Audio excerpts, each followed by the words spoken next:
Cerulean Kitsune. Yeah, that's a banger backstory. Yes. Yes, we can. We were just talking D&D. Yeah.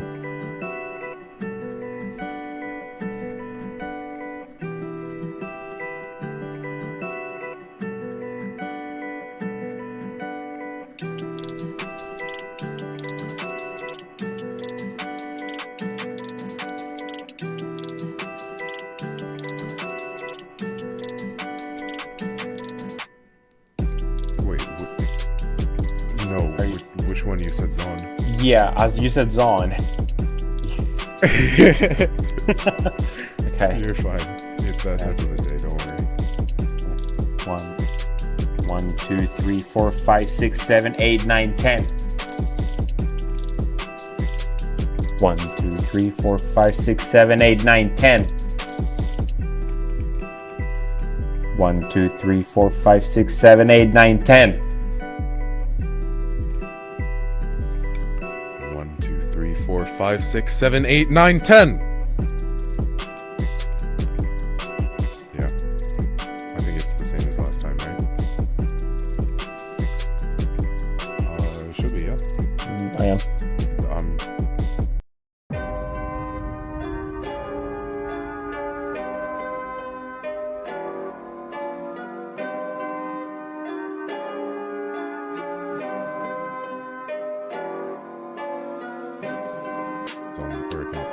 That entire descent earlier.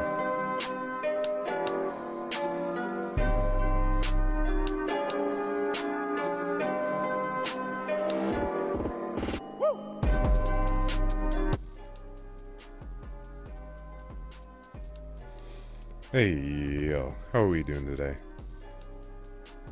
Hello, everybody.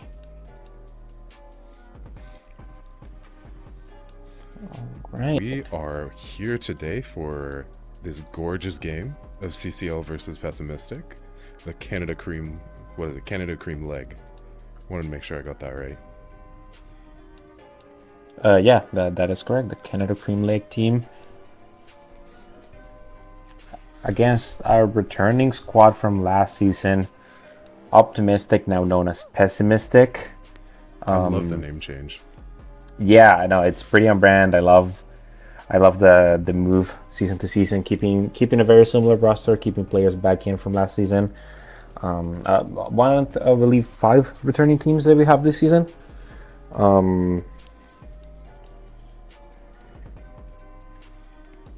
Which, I mean, they've both have a really good week. So this is going to be a really exciting game. And it's an important game, too, for both of the teams, considering... Correct. What is it? CCL needs this win to, fully lock in for champs. And on the other hand, Pessimistic, if they want to get into champs, they also need to win this game. So both of these teams have a lot on the line tonight. Yeah, it is a do-or-die situation for both of the teams.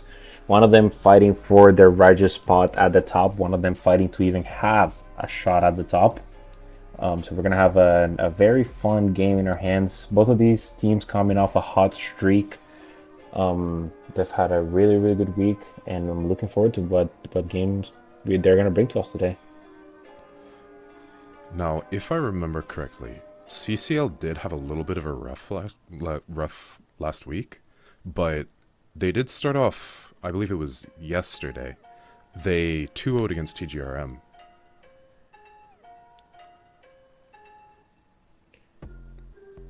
Sorry. Yeah, I mean, they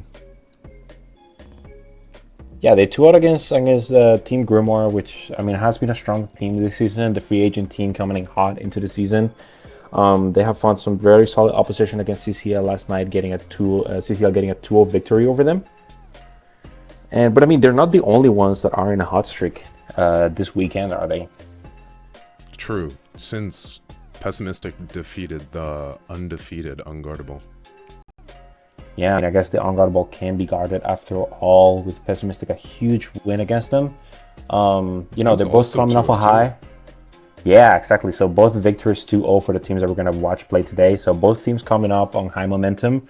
Both teams coming up on high momentum, especially against very hard opponents in the context of the season, and they're both playing for a spot of champs. Of course, I mean this is going to be, I believe, one of the last 2 or 3 weekends that we have before the Thanksgiving break, and moving on to the champs. Yeah, I mean, I'm excited to see what these teams are going to bring forward. They seem to be playing on a really high level, and they're going to give us some great Valorant today. Do we want to introduce the teams now? Yeah, sure thing. Let's go for them.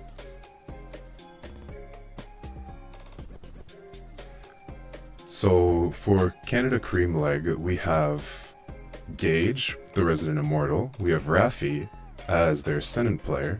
Sinuendo, their low ranker, along with Taver, another low ranker, and Concrete, solidly Diamond. Yeah, I mean, we see some very good picks. I remember Sinuendo being a hot contender back in the combines for season 4.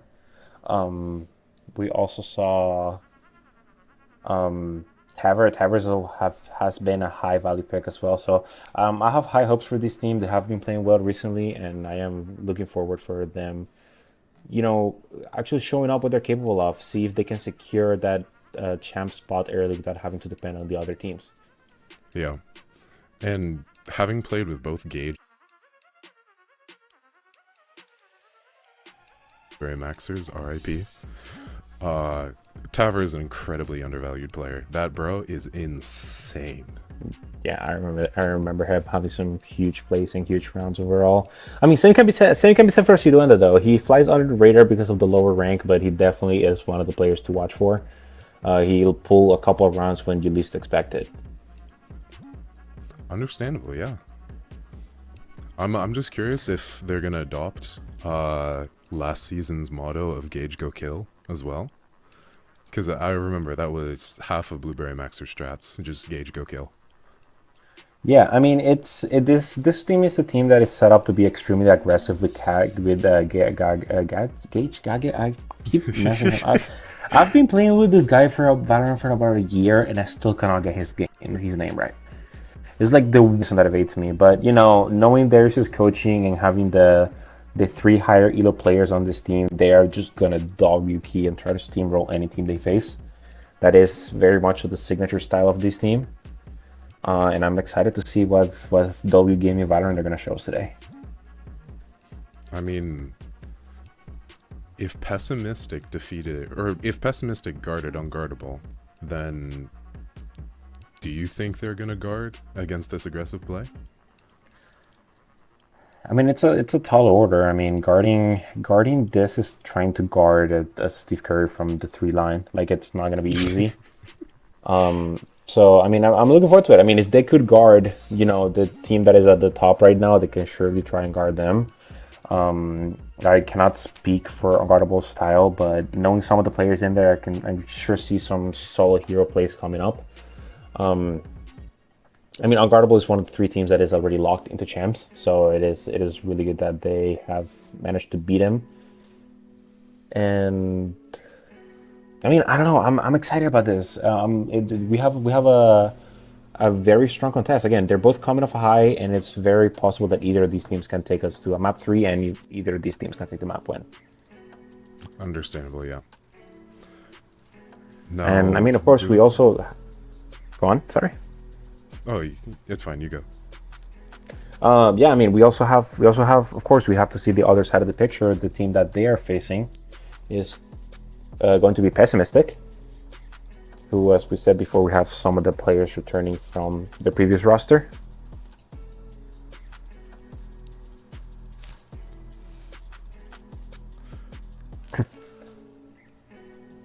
And I mean, part of this is, of course, our returning roster.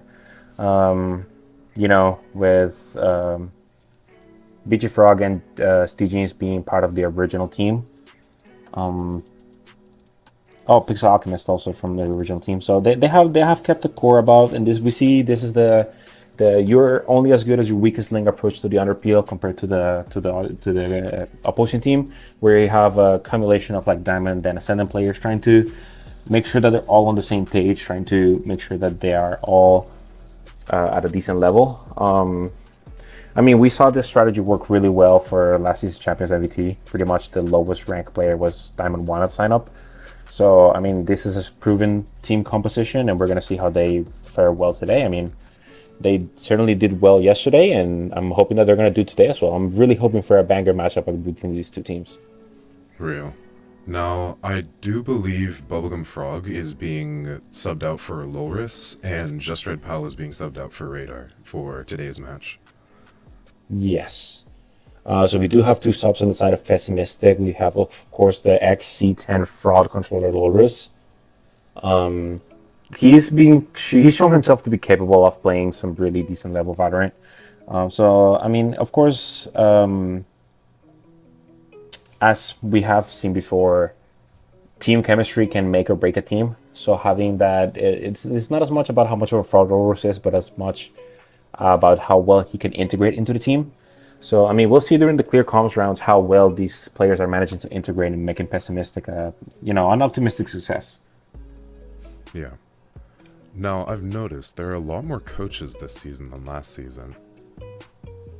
Yeah, I am extremely happy about that. This is, of course, something that was somewhat controversial with some teams being able to source coaches and then having them banned. It was frustrating for a lot of people, but now this season we have found ourselves in a situation where, because last season we had some fairly relaxed rules around the coaching where, a player eliminated could coach for a different team. It seems that a lot of players have, tried their hand at coaching and they've taken a liking to it. So we, of course, both teams playing with coaches today. On the side of CCL, we have Darius. And then on the side of Pessimistic, we have Potato Lisk, who played for them last season, I'm pretty sure. Of course, being subbed out and moving into the coach role, like we've seen a lot of players do this season. Yeah. Now, when it comes specifically for Pessimistic, do you think it's going to affect their strats, having two subs in this? It always is, but it depends on the amount of preparation that they do. When we had Tress, of course, my Season 3 Cup teammate, play for us on MVT while Woodrow was out for a weekend, he actually put in a lot of hours into making sure that he knew our strategies and he made his best job to accommodate to what we already had written down. So that, of course, is going to be a major impact on how well this team can adapt. Depends on how much prep the subs made or if they even made any prep. But then again, I mean, prep does not matter as much as the vibes. I would much rather have my substitute be able to vibe and just somewhat keep up with the team than him having the strats pat down to the book. I mean, speaking of last season again, both Slow and MVT are great examples of that. They're just both half vibes, half strats based teams. Yeah, I mean, that's one of the strengths, especially that we see in the Underpeel, that not every team is disciplined as something like a VCT team, where you can get away without having this meticulously crafted strats, and we see those teams that are able to adapt on the fly and make those mid-round calls effectively to come out on top. So, I mean, we've seen it multiple times where we can have subs that actually bring up the level of a team massively, as well as we've seen, subs completely demolish the chemistry of a team. So, I mean, we're yet to see it, but I have hope that these guys are going to be able to pull it through. I mean, no matter what, this is going to be a good game, just because of what's on the line. Yeah, I mean, that champs qualification, that coveted champ spot, the biggest tournament of the season. Of course, everybody's looking and has their crosshairs on that.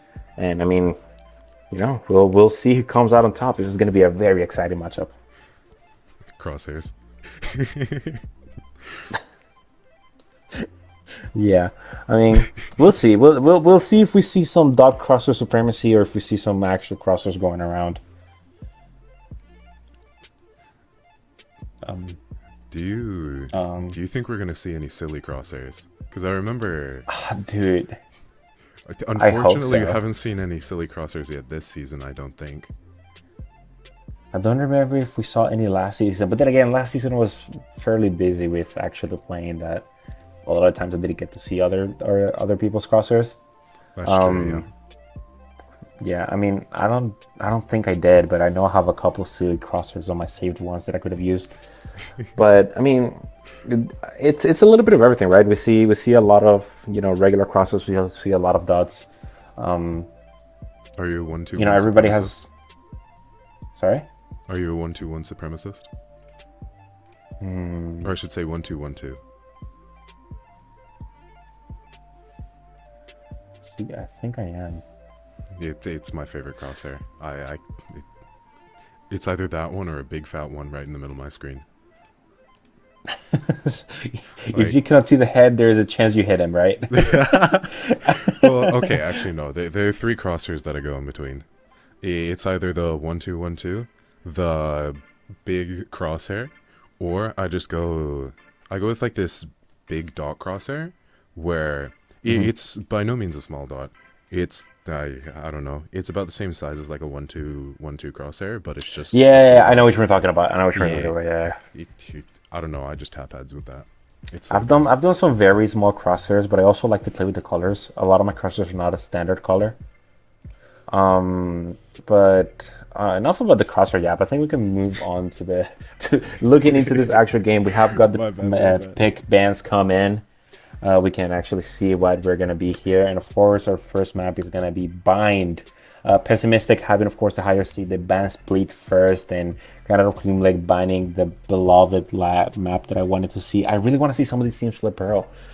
We have, of course, already seen it in Game Changers, so there is strats for everybody to steal, but we haven't seen it in the Underpeel yet, and I'm so hoping I get to see it soon. But yeah, I mean, first...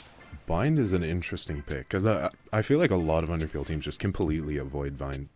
It's like the... Yeah, it's the one map that teams are trying to bait the enemy team into banning. So if you've not shown it and people don't know how good it is, they might actually waste their second ban on it. So it's a lot about the bluffing of who's gonna pick it and who's gonna ban it. But Pessimistic coming forward and being like, nope, we are gonna pick it. You're letting it through. We're not gonna leave that unpunished. And of course we have the Canada Cream Lake starting on defense. Do you think Pessimistic has anything prepared for that? Like anything special? Or do you think they're just going to be like default? Surely, right? I mean, Bind is one of the maps that is, because it's such a non-standard map, it doesn't have 3 lanes, it doesn't have a middle. It is such a hard map to play at a coordinated level, and we've seen it with like some of the compositions at the higher level, right? There's a reason 100 Thieves went undefeated on it, because they actually focused on having this map prepared, which no other team could match them on. So if you can prepare a good bind, despite how hard it is, if you can have a good bind, that is very often a map win for you, because no other team is preparing it. That's true. I really hope we see a Vice too. Like, I've only ever seen one Vice on bind, and I don't know, there's just something special about it. Interesting. Haven't really seen a lot of the Vice in pro play. I have not been watching a lot of pro play recently, so my bind meta might be a little bit out of whack. But I mean, it's always team that I know that ran it was not Gen G. Apologies. What team is Meteor on now? I believe it's T1. I thought it was DRX. Is it T1? I thought it was T1. Nah, it doesn't matter. That's just the only time I've seen Vice on bind.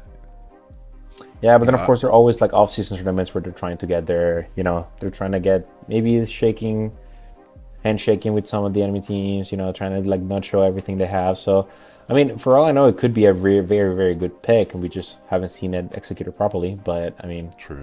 It all depends on what we can see, right? Now, another map that teams also tend to avoid is Ascent, and we got CCL picking that as well. Yeah, I mean, it's interesting. Usually, the reason that people don't really pick Ascent or don't avoid Ascent is because Ascent is the one map in this game that is not about who plays it better, but is who makes the least amount of mistakes. That's true. Ascent is known a lot as like a Counter-Strike map, and Counter-Strike is notorious for having that. Hey, everybody knows how to play the game at a decent level, and whoever makes the most mistakes loses. So this is kind of something similar to what we see in Ascent in Valorant. So, it comes back to the same thing, right? Like some Underpeel teams may not be as disciplined or as attentive to detail as the VCT teams are. So, of course, the pick rate, that is another discrepancy between the pick rate on VCT and Underpeel. Yeah. No, I do think that in Underpeel, the aggression on Ascent can actually pay off loads.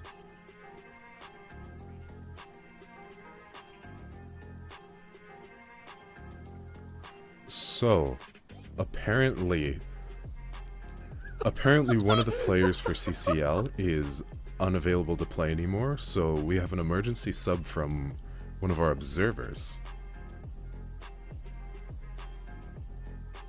So our who was supposed to be our observer for this match, Mr. K. Rex, is subbing in for CCL instead of Taver. Well, this kind of brings back the whole coach situation, the whole substitute player situation back, right? This is a very last minute one, and let's hope that Keto can mix very well with the team because he absolutely has no idea what the strats of this team is. I mean knowing this team is probably going to be W key, but yeah, we never know. If they are W key like they say, then it might not be that hard to fit in as long as we're just going with the team. Yeah, I mean, hopefully it works well, but it might not as well. Like it could very easily backfire. Either way, I mean, I'm excited about it. No, it's just another twist in the series, and we'll see who can actually come out on top. Yeah, I completely agree. But moving on to the second ban phase, Abyss banned by Pessimistic and Haven banned by CCL, which leaves the most played map in all of Underpeel, Sunset, as our decider, with CCL starting on defense. It's an interesting map. Sunset feels like one of those Counter-Strike E maps that we also see all over the place. I mean, it feels somewhat standard, right? You have a B main, you have a mid, you have an A main. A side is probably the least standard out of the map because you can of course like pinch it. But I mean, do you think that the team that will come out on top on Ascent will come out on top on Sunset as well, knowing that they're a similarly designed map? I mean, they very well could. In my opinion, I view Sunset as kind of like a weird mix of Haven and Ascent, and then you play B-Site almost like split B-Site. Even with the new changes. So the team that does well in Ascent will 100% dominate mid on Sunset.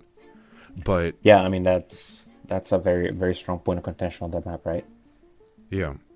But then it really depends on who can play a better Haven on A site. By that I mean specifically Haven A site, considering the two lanes that you can crunch on. Yeah. I mean, but then again, mid control on the new Sunset, it seems a little bit more defender friendly now that you can actually tuck into the box and isolate the angle. The issue that you had before is that, of course, if you were trying to hold the tiles angle, you were extremely exposed to the guy walking a bit, which is not a thing anymore. So B splitting has become a little bit more difficult simply because mid is a lot more even in terms of fighting power. But I mean, generally speaking, we still see it a lot as an attacker-sided thing, no? I do feel like B splits have almost become better now, though, because of those changes.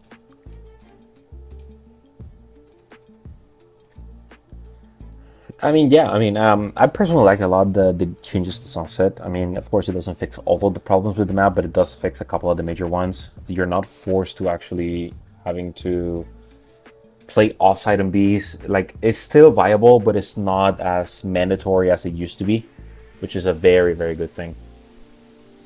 Yeah, that's true. Now, something I really want to see, if we do end up going to Sunset, is a top mid split. I'm just a sucker for top mid slips. Like, they're so fun. Especially if you have a breach. I just feel like they're so strong. Yeah, I mean, the cool thing about them is that you can make the mid presence, and if your default involves utility in both B main and A main, it can actually be a very good way of disguising and making the enemy team second guess where you're actually going. Because 100%. Of course, top mid, you can smoke towards A-Link and go into market, or you can smoke market and go in towards A-Link. So it is a very versatile play, albeit a risky one, especially if the enemy team has one player that is not quite able to buy, because, you know, shotguns in that top area of the map are incredibly dangerous. Yeah. Now, something I will say that I've been messing around with personally, just like in my ranked games, is actually just straight fighting top mid and only smoking the right side. Yeah, I that I sounds like just I a feel like fighting bot mid is just so attacker sided that you can just get away with that, just full dry swinging bot mid. Like maybe throw a Gecko blind or Sovadar mid as well to see if anyone's pushed up, but that bot mid fight just feels so strong for attackers that it seems almost useless for defenders to even try and contest that with that smoke. Yeah, for sure. I'm getting word that we are going into the agent selection for the bind map. Um,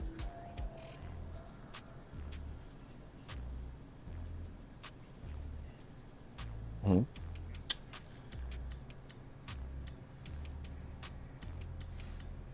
The voices in my head were lying.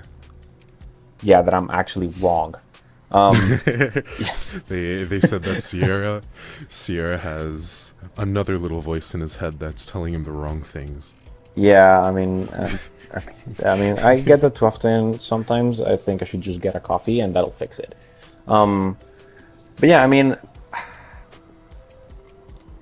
the mid fight, the mid has become such a prominent part in Sunset that it's actually very difficult to gauge because I don't feel like I've seen enough of it in pro play to see how big just that box is. But we do have some sort of like similar evidence, like we saw in the Lotus A side, right? Changing that slanted ramp into the like box stocking in has made aiming such a much more contested area of the map, and I expect that is going to be the exact same thing happening on Sunset mid. Yeah. I don't know. It just feels so easy to take mid as an attacker. It's so hard for defenders to. It's so hard for defenders to just keep mid. At that point, it's just. In my opinion, some of the only ways that you can fight it is just a full like mid crunch, either from A or from market and top mid. But even then, just only going from market and top mid is very risky. Yeah, right. You still need the B main presence. Yeah, it's just so hard to contest the attackers. The only way is by getting a timing into mid. Yeah, You have to but really fight it. Yeah, yeah, absolutely. But I mean, so okay, coming back to the bind, coming back to the bind lookout. We are certainly not going to see the same discipline style that we see in bind from VCT teams. So, what do you think the play style and key to victory is going to be coming into this map? Personally, I think it's just drawing rotates. Drawing as many rotates as you can. Especially, like, for Pessimistic, if CCL is going to be playing a very W key style, I have a feeling they're going to over-rotate a lot. And with that over-rotation, is just going to provide so many openings for Pessimistic to hopefully take advantage of. And for defense as well, if Pessimistic can come up with some good, like, showers crunches through the TP, or even some hookah crunches, I think they're just going to win the game off that. Yeah, I mean we're gonna see how the aggressive style of CCL adapts to this, to the drawing the rotates, which is, I agree.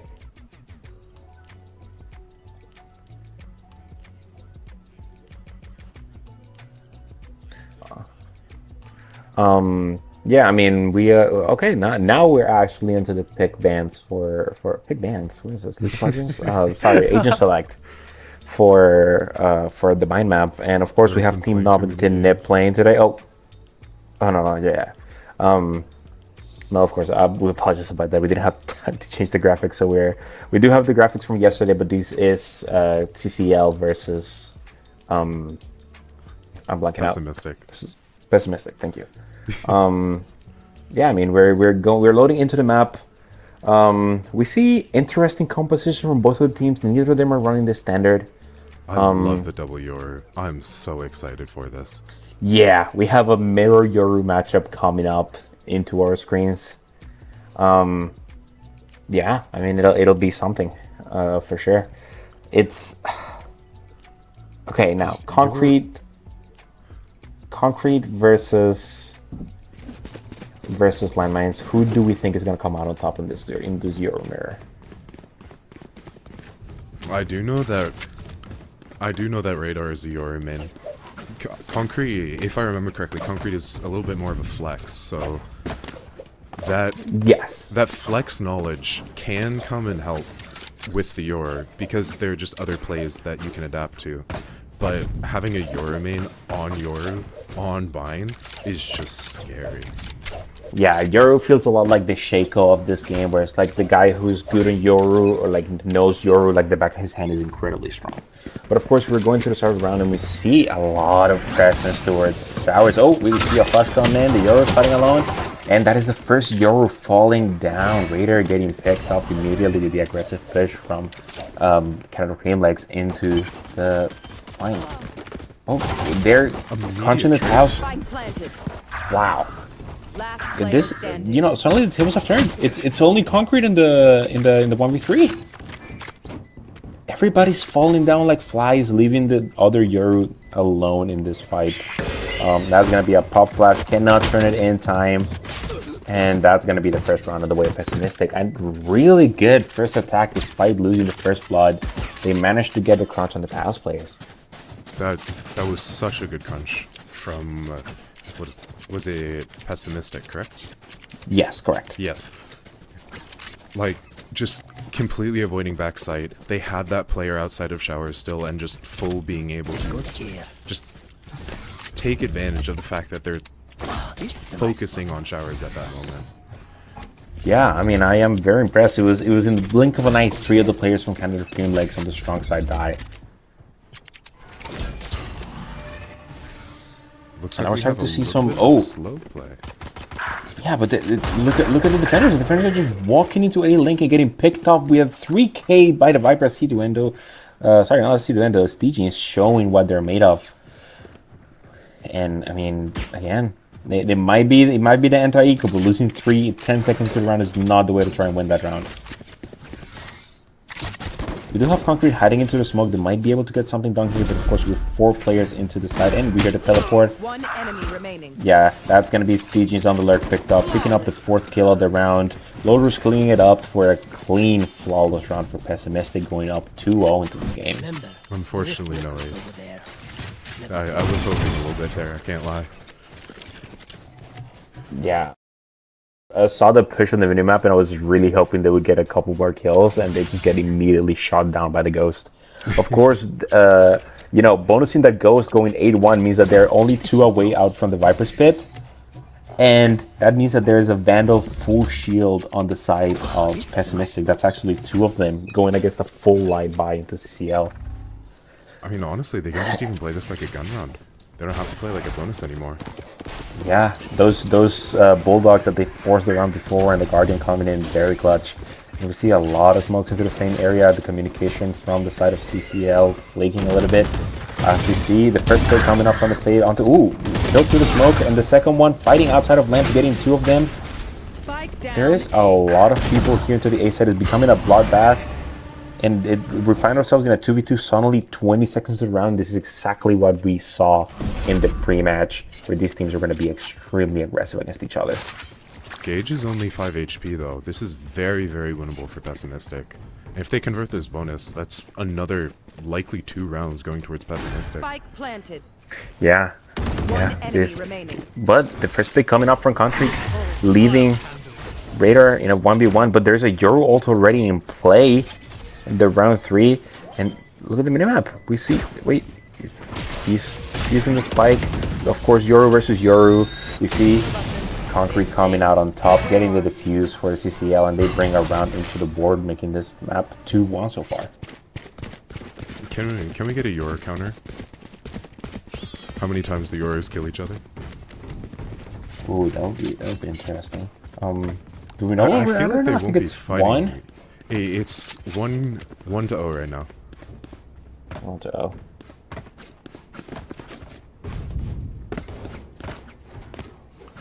All right. Looks like we're getting a slow default coming out from Pessimistic here. Yeah, see if they can slow it down.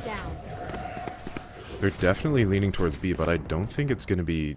I don't think they're going to be committing to this. That's going to be a 1-for-1 trade, of course, on opposite sides of the map.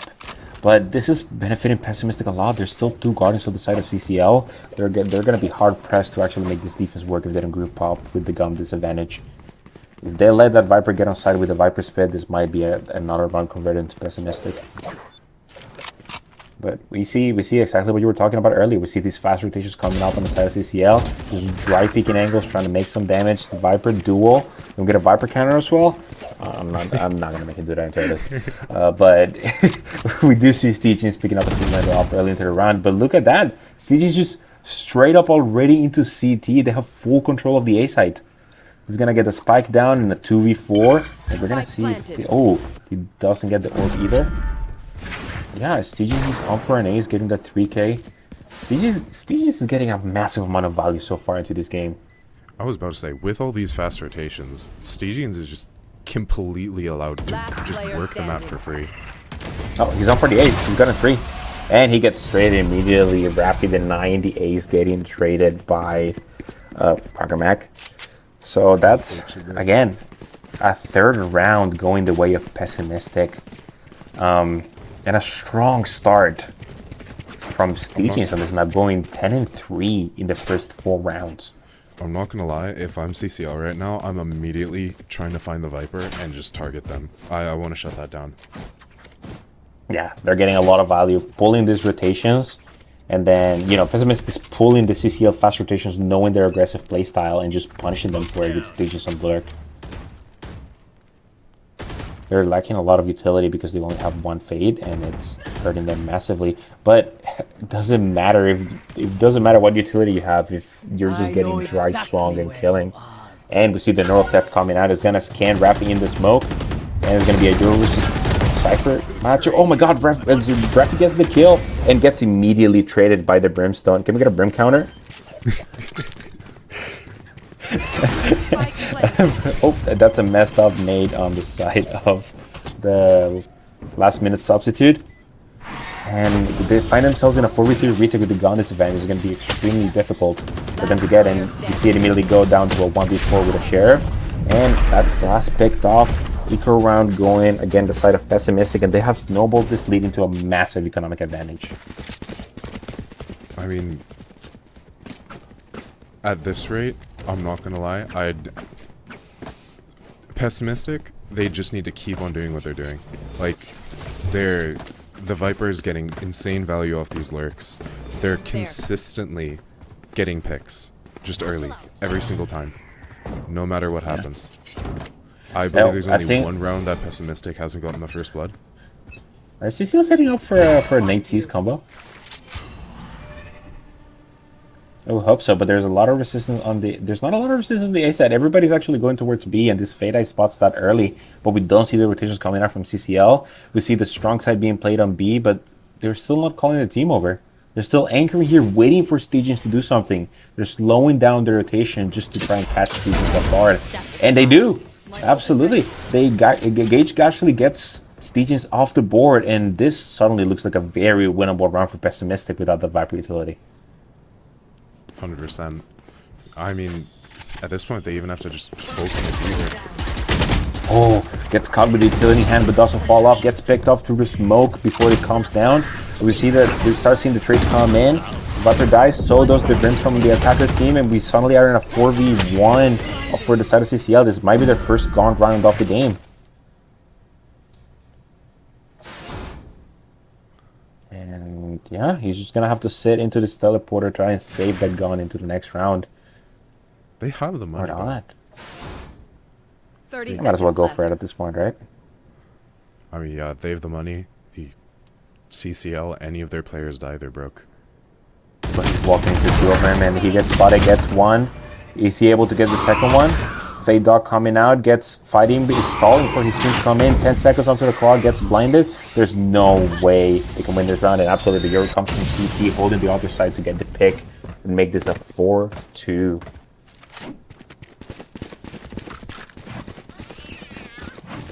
Honestly, if Stygians just keeps on throwing up their wall, I think they don't even have to lurk anymore. I think they can just go with team. Yeah. Just Yeah, the damage is done. pressure that they put. CCL is so scared right now of that Viper. Absolutely, the damage is done. We don't see the Viper pit, the Viper wall going through the teleporter, which is an interesting choice. But we also see a shotgun coming from Raider on the Yoru. We're gonna see some immediately used. Just going up into showers, getting that information. Spots the Brimstone sitting in lamps, sees them coming out, but they don't have an idea they're walking into a stack. There's 4 players on the side of Canada Cream, like sitting here. Fade spotted with the 1-for-1 trade. Oh, 2-for-2 trade. It's a 3-3, and the ult ain't going into lamps. It's useless. Nullified by Rafi, just picking up the Sky on the side of Pessimistic. And they find themselves in a 3v2 retake, a very winnable round to make the scoreboard 3-4 on the side of CCL. If they just get one more, it's a 1v2, 27 HP on the Brimstone. This looks like a darn round. And we see the second hero all come out. Brimstone versus Brimstone, make that another one into the Brim counter, and we see them actually try to make this game a little bit more even than it started. Beautiful trades coming out from both teams there.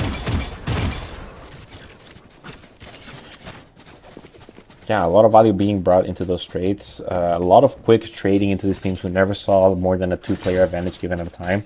It was just straight after trade, making a 4v4, 3v3, and absolutely not letting that deter their movement into the round. And we're gonna find ourselves now. Pessimistic's economy is being a little hurt. Yeah, 3 of the players forced down the light shields here. Even a Guardian. Yeah, that chip damage from the nade could do a lot here. But we see Raider actually going in full bore, but gets flacked by the enemy Euro. That's another Euro. That's another one for the Euro counter.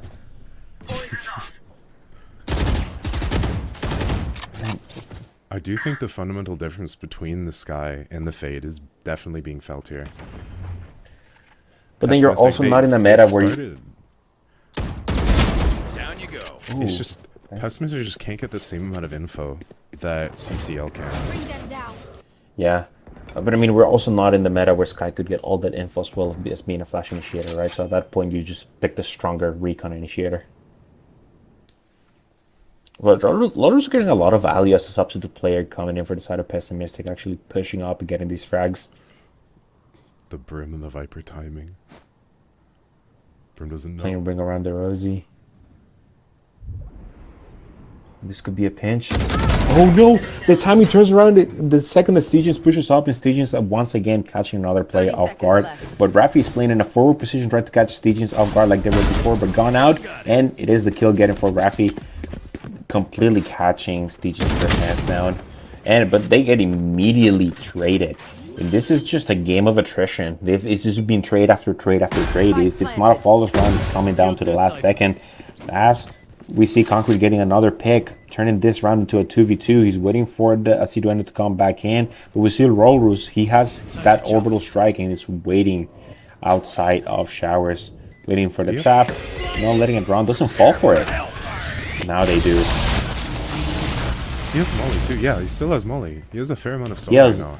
Yeah, there's a lot of slow utility in the board still. We see this guy come out. Oh, but the blind get the pick, the Molly. Now the Sky cannot even have to walk into their own Molly, but they do and get the pick, making this round 5-3 for the Pessimistic team. Very close round, but in the end, going to Pessimistic,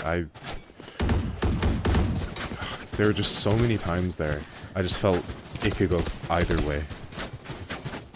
Yeah, I mean, what's new? What's new with Lolder selling around without knowing the Molly lineup, right?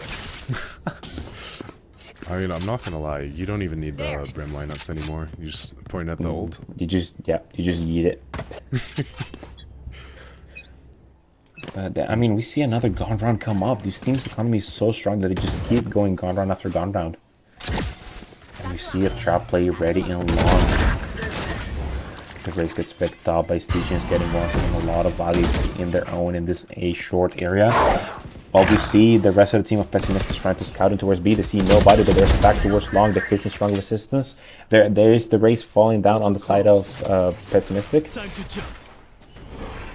And now everything is to come down. It's 4-on-4. Camera spotted, shot down by the defenders. And they're playing this position with the flipboard so strong they get to leave without making a single amount of noise. And they somehow miraculously get back onto side. The trade from Siduendo getting back onto side. The flash through the smoke from Concrete gets immediately picked off by the Sky. And we're going to get the spike down. It's going to be a 2v2 retake on B side.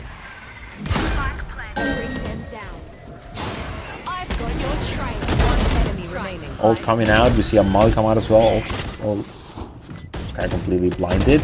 He still manages to dodge while not being able to see. Gets one, but is unable to close up their round. And Rafi clutches it up. bringing a 4th round into the board on the side of CCL. Pylon's ready. Sorry to spoil the party. And yeah, I mean, Another round that it just felt like it could go either way. I'm not gonna lie. yeah, these rounds are just so close, dude. No, And, oh, we have a timeout coming up. Yeah, and we're gonna go listen in to this timeout. Over on B, do something aggressive, like, and loud. Just show the presence, like, hey, you guys, we're not showers. We're over here fucking you up at B. And then, like, somebody is to walk up short and just go kill that Viper. I think it's a free kill. Yep. Okay. Okay, here's what we should do. Let's have Cammy walk up short with like a TP to get out, and you should just walk up and take the fight on the Viper on the left side. I promise you, no one plays on the right. You know, if they do, they're just 5-stacking, running it down, and we'll get the info off that. Rafi, can you come spawn and smoke B long? Me and Raze will fight B long heavy. We'll give up hookah, and then if they're not B, we can flank through market and go fast. We haven't flanked that much. Okay. Sounds good to me. Flank a lot more, actually. Yeah. Yeah, Yeah, I'm plan- I was plan trying. refix Yeah, up I the pushed. farm That's why I fucking pushed out more. showers last round. Yeah. Don't be afraid of TP. We have hella ulti. We have hella ultis, guys. Let's Don't be buy afraid this. to Yeah, take some. let's start burning ulti. And I mean, good call scoring from Coach Darius, just trying to get the aggression coming up into B main, seeing and calling out correctly. It's like, hey, if the Viper is with somebody else, it's a 5-stack. If they're not, it's just them and it's a free picking. But I mean, like, safe round coming in, the round of pessimistic. And yeah, look at that. The call from Coach Darius coming up clutch, huge. They're spotting the complete enemy team. They get 2. The Race ult gets 1 more. With 1 to smoke, the cross paths it doesn't realize, but the Classic is unable to get the pick. But the Sky does get the pick onto Gage. And it's just Pixel Alchemist on their own, alone, in a 1v4 with a Guardian and a Dream. But they spot Siglander on the lurk, gets 1, and suddenly this is looking more and more winnable as the moments go on. They do have the spike with them, but they're gonna fight into 2 right now. Spots 1, spots 2, and they gave me the pick off for a 5v5 round. Again, the timeout and the coach coming in clutch. Let's ruin their day. Pessimistic needs to change their game plan right now. They're at this point they're just getting countered. The rounds are too close. They can't keep solo Viper lurk. They can't keep the solo Viper lurk. They can't have just this aggression be long. They're just gonna get countered now. Yeah, Stygian started this game 10-3. They're currently 12-8. They're absolutely not getting the value that they used to at the beginning of this game. And we're seeing them being really punished for it. But once again, we see ourselves in a gun round. I see Duendo about to get this Viper pit into a short at the moment of presence. But we see the pessimistic team playing on a default, seeing what information they can gather, but leaning towards the A side. I really like this plan. Yeah, they're trying to fake the presence of Stygians coming up, but they're going to get immediately picked off on the Viper duel. That's another one for the Viper counter. But there's no orb up. He's just going to get traded immediately. Yeah, they push through the Viper smoke orb and get in immediately. The nade to deny the plant. There it is. He's going to do a lot of damage to the Pixel Alchemist, and that's Pixel Alchemist down, but they get the spike down before that. And that's a 3k for Concrete on the Lyric. Good comes from Coach Darius coming in, winning them 1 more round. This time with 2 players alive. These rounds are getting more and more towards the side of CCL, and this is going to be the important part. CCL is not running a Sentinel. They're a completely attacker-biased composition with a double duelist.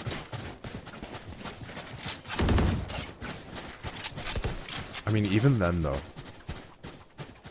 with the double duelist, they still have to go up against that Cypher. So they still have to start playing slow, and that does allow Pessimistic to go for flanks. Yeah, I mean, they're just starting to get on that. Concrete is making a great job at making that map presence to make sure that Stygians isn't in this, hiding in these nooks and crannies. Just walking up, gets caught with the head in hand. I don't know. Yeah, that still gets the ultimate off, and now the defenders get to know where it is, and they have to press the gas button on the attackers. This is going to be maybe a B-side hit. With look at a lot of presence. Flash are going to turn it around. They're still going to get the pick. They see the Brim push out of the smoke, but they get caught with the corny hand. Still shoot it, get blind. 2 kills for the Euro on the flank. They just clean up the rest of the team. It's going to be a 6-6 half, going even into the next half. gorgeous round coming out from Radar there.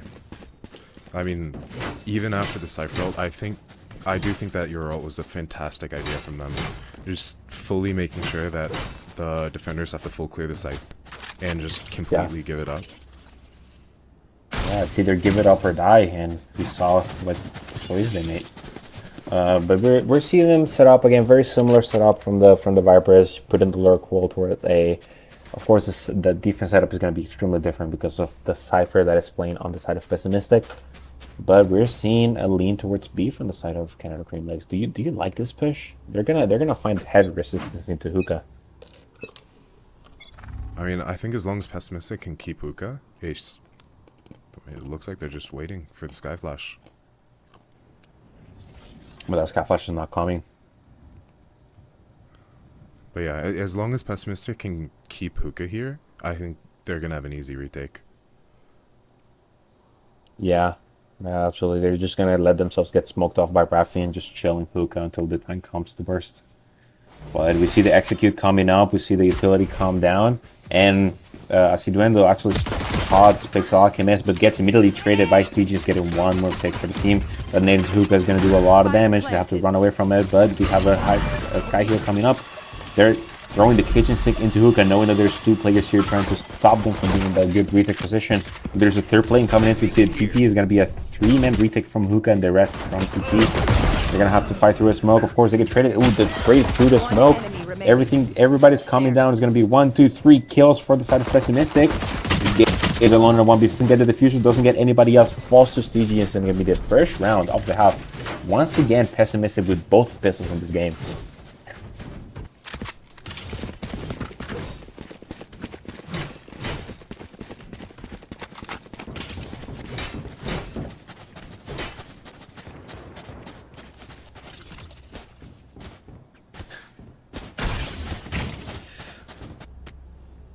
I mean, well, what does CCL need to do here now, kid?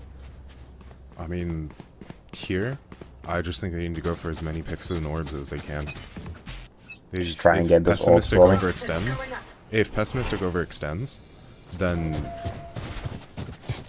CCL should be able to capitalize off that. And they are, but they're just going to set up a firing squad into the two players in long. They have the spike control, and that is going to be a round over for CCL. It's going to be incredibly hard for them with 3 players on the spike to even get anywhere close to winning this round. Minute 20 on the clock, and they have 2 ghosts, a classic and a dream. They're making presence here, but spotted showers. I mean, but it doesn't matter. They have full control of the spike. Yeah, it is useless to make presence at this point in the round. And we see this full control of the A side. They don't have enough choice but walk into this high-low angle held by the defenders in too long. Aciduendo is waiting for his team to come to him, but he's just gonna jiggle pick this and immediately get popped.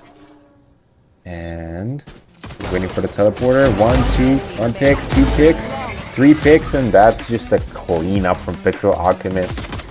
Stygius just stealing the ace. Talk about rude. Just stealing the eco frags ace. To be fair, 2 aces have already been stolen.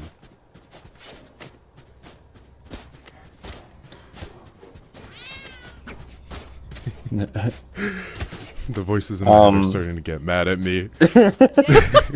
I'm going insane. This is a lot. But I mean, we're gonna see the first buy run coming from CCL, but they're unfortunately gonna actually have a Bulldog coming into this round and light shields on their Viper. It's not a full buy as we like to see on the round 3. Yeah, their economy is definitely getting impacted by those ghosts that they bought last round. They get some presence onto the B side, but they're set to back out onto A. We see Aciduendo is sitting outside of showers, waiting for any presence from the team, but they're just playing with the setup. Actually, was that Radar just? Yeah, Radar just took the teleport back towards B. They have suspicion that it's B. They're playing up close. They get one, and they knock down Concrete. Yeah, the team is going to have to pop into the A side now. Yeah, but they're going to land straight into it. What? Oh, okay, the that was... satchel knocking shrimp. I was so dizzy for a second. Yeah, look at that. Teleport to Alchemist getting 1. Rafi gets a trade. That is going to. He's still looking at long for some reason, but we see the DGS is coming up. CT is gonna find the raise, but they get spotted by the Boombot. Immediately picked off by Radar.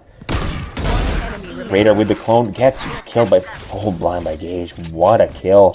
But they smoked themselves off. But there is a molly. That's it. He's gonna be 10 seconds of delay for that. They walk through the smoke. Guy gets another one, and just a clean up from the fade. That is Such gonna a be a costly 7th round. It is a It's very still- expensive round. What is it? I think Rafi used full kit. Gage used almost their entire kit as well. Believe timeout and going into clear comms now. I was in Dimensional Chess. Then they have the read that our trap play and Cypher are on opposite sides. Let's set up a trap play on A this time and try to fuck with the read. And they'll see the trap, think, okay, Cypher is B, we have to commit somewhere. When in reality, we're just breaking them. Where Sure, you want yeah, us to we trap can- play A we with can- me and Pixel? Well, or? since Well, Swish we- is already on A, we should trap A and then try to bait them into either rotating or dying where they stand. Yeah, we could just look to like Sky Flash out, TP, and just fight shower early. Like if you I'm, want, you could just do the I'm smoke down for here. that. Get into just do the smoke here. Get into smoke. I'll flash through TP. We fight out. Sure. Because somehow their coach has access to party chat and I don't. I don't even know how to type in And part that's- chat. I ain't gonna that- lie. That's funny. That's weird. I'm throwing a TP. Now, Pessimistic actually going for the play that I mentioned before the game started, where if they can catch the Viper like outside showers, it should just be a free round for them. If CCL is gonna have and to they're force actually- to speed up B, but even then, it's still They're fighting very hard presses, but of course Concrete gets picked off at the beginning of the round. That's going to be the first pick for the side of Pessimistic. They're going to abort their plan on fighting onto showers from here. But look at that. They're still hitting the strong side. The Lurk is coming up onto the Cypher setup, so it's going to be really hard to break into either of these sides, especially with their shock factor out in the Yoru dead. Bomb is alone on B side though. I do believe they're just gonna be execing A though, just waiting for that bomb. They get entire U-Haul control though. Yeah, and they're not even spotted by this camera. And the nade comes in, actually forces Cypher back. Molly's gonna come out trying to delay that. But there's absolutely nothing. HP. Rafi gets picked off. 2 kills come from the side of CCL immediately. It becomes again a 3-4-2 trade. And it's going to be a 1v1 once again with Pixel Alchemist has a flash ready. He's going to get that flash out. Hits the blind and misses the shot with the super sub coming in to finish off the round. Make it 8-8 once again. We are even at this point in the game. It's a very close game right now. Both of these teams are showing some great Valorant.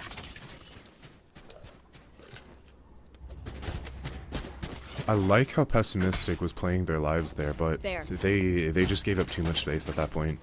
They gave Canada Creamleg just way too much space, way too much respect. They know they had to make a play. Yeah, left them way too comfortable in the post plant. Oh, this is one of my favorite things to do as a Viper, just sit and quick with a Bucky. And once you see a full execution come in, that is going to do a lot of damage. Just half of the HP going for the attacking Viper. Let's try to zone each other out, but they push through the molly. They're actually chasing the Viper with a Bucky going down long. No kill so far. This is going to be a 5v5 retake. That first kill comes in from Concrete onto Rafi, and then Concrete onto Roll Goose. Rafi gets the trade, and that's going to be 3 kills with Cytokine Green Legs. Pixel Alchemist gets one with the classic onto K-Dot, and they're just gonna get ran down. They haven't shown that they have a Bucky though, so this could be huge. They have to show one, but they get picked off by Gage, and that's gonna be only 1 death on the eco round. This is really good for CCL's economy, and it's looking like they might convert this one too. I mean, it's very, very close game right now. Just trading rounds back and forth. Like, at this point, I almost want Pessimistic to do something aggro. Yeah, maybe they they've need been playing to too far get back. that shock factor. Yeah, get that shock factor in. But of course, we see the Bucky coming in with the dimensional drift on concrete, as well as the orbital strike on Raffi. This might get a lot of value. Yep, you see here the intentional drift come out. There's a pick from Raffi onto K-Dot, but the Raffi's dead. There's not going to be an orbital strike this round. And the Bucky misses the first shot, but thankfully Sidendo is there to get the pick for him. Oh, Stygians is caught on the lurk by Raffi.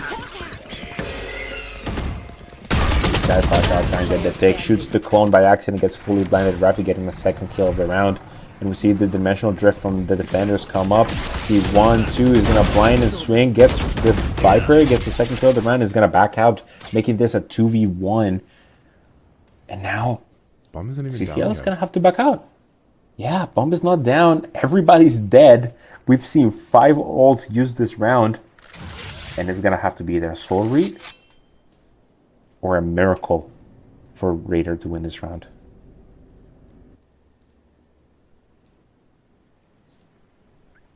CCL playing this very well though. Just taking their time, 30 playing seconds together, left. playing for that trade. Yeah, they're doing a lot in this attack round to actually be in a position where they're not actually going down in numbers and they're keeping their number advantage up after the first pick. Raider is going to go for the long flank, but so is CCL. They're looking to play towards CT, trying to isolate that fight, and they're going to know very soon that he's on the flank. There's no option. They have clear CT. He's either on the flank or saving, and CCL is in a really good spot. Right now is going to be a 10th round on the board for CCL. I believe it's also going to be an eco round coming in for Pessimistic next round. So just saving this Vandal, saving as much as you can. Just, that's all you can do right now. Yeah, unfortunately he used the dimensional drift to get a C2 end off the round. It would have been great if he could have that Bucky end the dimensional drift for next round and drop the Vandal to one of his teammates. But we're going to see a very bruised economy on the side of Pessimistic. They're going to get some light shields, but they're going to try and force this round. And yeah, I mean, it's looking good for kind of team like. Pessimistic just, they need a tempo change right now. The only way they get back in this game is just by punishing CCL and just not giving them the respect that they have been given. Yeah, they've been giving it a lot of space, but we might see that change with the Bucky on Stygians. Just trying to anchor that B side. Respecting the utility, they're setting up a trap play with a double flash. Fade Eye doesn't spot anybody. Actually does spot the... That's it. One flash and swing, and they get 2 picks. Actually, no, Gage ends up spraying both of them down with 2 lucky headshots or full blind. And this round looks... It's over as quick as it started. There's not a lot besides a miracle play that Pessimistic can pull out here to win this. We see a Sheriff trying to walk into a smoke, going straight aim to the Phantom of a Siduendo. And actually that's going to be a pick for Roll Roost. That's a rifle on the side of Pessimistic. So maybe this round looks winnable again. There's an orbital strike denying the plan, buying them more time for the rotations. And a Bucky gets another pick. It's going to be 2 rifles, maybe a third one. Yes. And Stygians out of nowhere getting 2 miracle kills combined with the Roll Roost on Showers. They have full spike control. Raffi is now stuck in the CT spawn. And they have somehow managed to make this magical turnaround. Raffi's 30 going to be seconds going left. for picks right now. 100%. They have the economy for it, right? If Pessimistic plays this right, then I don't think there's any way that Raffi can actually win this round. But wait, with the Cypher... There's 10 seconds on the 10 clock. seconds left. He's trying to bleed more. Enemy remaining. 8. No. Oh my god. Almost clean Unlucky for Raffi, he pulls his knife out. If he has gone out there, that run is suddenly very winnable for the side of CCL. So something that looked like an unlosable round suddenly looks unwinnable, and then he ends up making some good damage before leaving the map. I mean, we only see 1 light shoot coming out from Pessimistic, so I'd say that was a pretty good round. I mean, honestly, I think just even that Brim Smoke backside just faked out Pessimistic enough that they just felt safe. They felt like nothing could come from U-Haul there. Yeah, so this was really good misdirection from Rafi. We're gonna see a lot of B fighting again. We see Stygian's shift walk into this corner. Wow, that was. And Stygian's got 2 with 2 bullets. They ended up spraying the brim through the smoke on complete accident. And that's conquered off the map as well. Rafi's gonna push through the smoke, catch Stygian's reloading, and they're gonna get minimap traded by Pixel Alchemist. Good kill. They get a second one, they might get a third. They're tucking in, getting the fight. Of course, low HP knocks them out. Siduendo is now stuck in a 1v3 situation and has to quickly along. Gets the comm that he must be alone. He hears Stu through the teleporter. Now where the question is, where's the last one? He's gonna shift walk past them. There's a good chance that he gets a timing here. But now the Euro just doubles backs down on towards the A side. Of course, the trips are still up on A side by the Cypher, so they will know if he's here. As well as just the whole Euro. And once again, CCL in a 1v3. If Cypher doesn't tap cam, there's a good chance that Viper could get a timing through showers. But it looks like they're just going to be wrapping into short, just straight into Radar's crosshair. Oh, yeah. Oh, he gets him! And the trips are not set up to catch him. The first trip just doesn't even hit him. Second trip doesn't lands. find the trip, but he doesn't need to. He goes through it, and he does have the Viper Pit available to him. Is he gonna pop the Viper Pit on 80 HP? No, he's not, but both players are coming in long. He gets stacked, but I think he's gonna get sprayed through the smoke surely. This round is just over by... Yeah, the running gun from Old Roost getting a kill. And even in this game out, back again, 10-10. We have not seen a 2-round lead for either team in a long time. And yeah, wow, this game is anybody's to take right now. The economy now is very bruised on the side of Canada Cream Leg. I mean, also with 2 of Pessimistic. Oh, we have a timer coming up. Just smoke, do the same like B long smoke and just send Kami to like throw util over there. If we keep heavy stacking B long and we clearly do not have an answer for that flash, like just why do we keep going? Like send like clown, do like a fake flash TP, like get a stack at least 2 or 3 there. I guarantee you, they're playing super weak showers. This Cypher's been playing short every single time. I cannot remember the last time they had a showers player. So I think you can like contact up there while Kami's faking B long and you'd be fine. Yeah, when I ulted through A last time, Cypher was just sitting backtrack. Yeah, there was no one else on the fucking side at all. They've had one start showers a couple times, but like not regular. Yeah, go take the 4v1. That's a free kill. This is on our next rifle round though, right? Yeah. Okay, so are they playing anyone hookah? Can we like contact on a hookah play? Yeah, Sometimes. Some rounds they're playing hookah. Sometimes Okay. when they are, they're doubling up. We can or can't? We can. Okay. All right. This round. Let's have Kami make noise be long, and the rest of us, all 4. What a great timeout from Darius. I mean, with this buy, I don't think that Leg will be able to convert much, especially with that early pick going towards Pessimistic. Yeah, that is a massive risk from Pessimistic, trying to take this fight, and Rover's now teleporting here. Yeah, he's gonna get picked off. There's gonna be a whoa. He gets 1 before it goes. But the trade from Stygian's down into the Viper. Oh my god, they just get cleaned up in 0.2 seconds. I was worried about the aggressive play, but you know what? They make it work. Yeah, unexpected. I did not see that coming, but round towards Pessimistic. Yeah. I mean, honestly, that could actually be a mental downer the for CCL. Yeah, I mean it is. I mean they did have a plan for this round, so maybe it's they're down but not out yet. But yeah, playing aggressively on the enemy's eco is not something I'd expect, but they make it work. They also bait out the Orgos tracking Rafi. Huge. Stygian's playing into the Viper Pit, leaving a 4-stack team towards A. Walking into a stack. Call is right, there's nobody in showers, but what they don't seem to realize is that there's 3 players inside of the A site. And with a 4th one coming under rotation, they're walking into the strong site. One of them is going to get picked off by the Cypher. Races out of the map already. The Molly doesn't let them come out through showers. Lolus gets another one. Fatal comes out, but there's a fight coming into short from Walrus. The flash doesn't hit. The second one, not thrown. 4 bullets in. Flash, holy flash. But Concrete misses the first burst, gets the second one, shoots the trip. And suddenly it's in a 3v4 situation for Pessimistic to win. But look at the minimap. They're getting pinched. Down A. It's just a complete pinch. The full running gun from Rafi gets one. Yeah. Stations picked off. Suddenly it's a 2v2 in a very winnable round for CCL. But they're both on the flank. And they're going to have a read on this. They're just going to rotate back towards B. Very, very well played by CCL right now. Just being Coach aware of that Darius. flank, not seeing that util from that sky or that your... Yeah, Coach Darius with a really good read. There's 10 seconds. Surely they know it's the planning on the other side. They're still not rotating out of A. And now we're going to see the rotations come up with their split. And Concrete can play very aggressive here with this DP. Back away.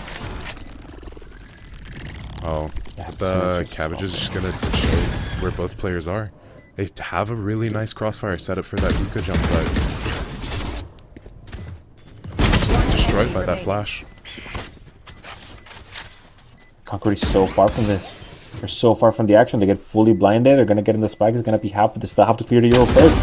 Gets the pick. He gets the pick on one. Might get the pick on the second one. He does. He wins the run for CCL with so little on the clock left. 0.05. What a round from Concrete on the clutch. That is heartbreaking.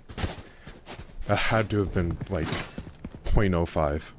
Just something outrageous. It was 0.0. It was 0.05. But yeah, I mean, that's a huge investment from the side of Pessimistic. That's going to be the Viper's pit gone, and so is going to be the Cabbages out. Look at the CCL economy. They're booming. Yeah, they have 4 rifles. They have enough money to buy next round even. And with the Razor, this one is going to decide it all. We see that. Oh. Second satchel, we got the minimum of satchels coming in. And we see the old walking into hookah. He's going to get immediately deleted by Lodrus. Lodrus is going to get the pick on K-Dot. But Pessimistic able to clean this up so far. They get a pick on Rafi as well. It's going to be a 3-5. They haven't died yet. It might be a flawless round. The last player who's stuck on bench. They're going to have to fight 4 crossfires at the same time. Gets picked up by Lodrus with a 3K. And they should be giving the ult to the Euro here, and they are. That's going to be a flawless round coming out from Optimistic.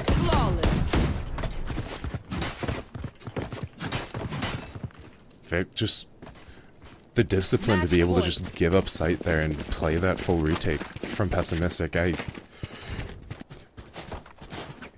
And with what little buy CCL can muster right now as well, it just feels so hard to get this last round to bring it to that overtime. Yeah, and they're gonna be a match point. It's gonna be Pessimistic on the match point. A full buy against a half buy on the side of Canada Cream. They can pull this round out.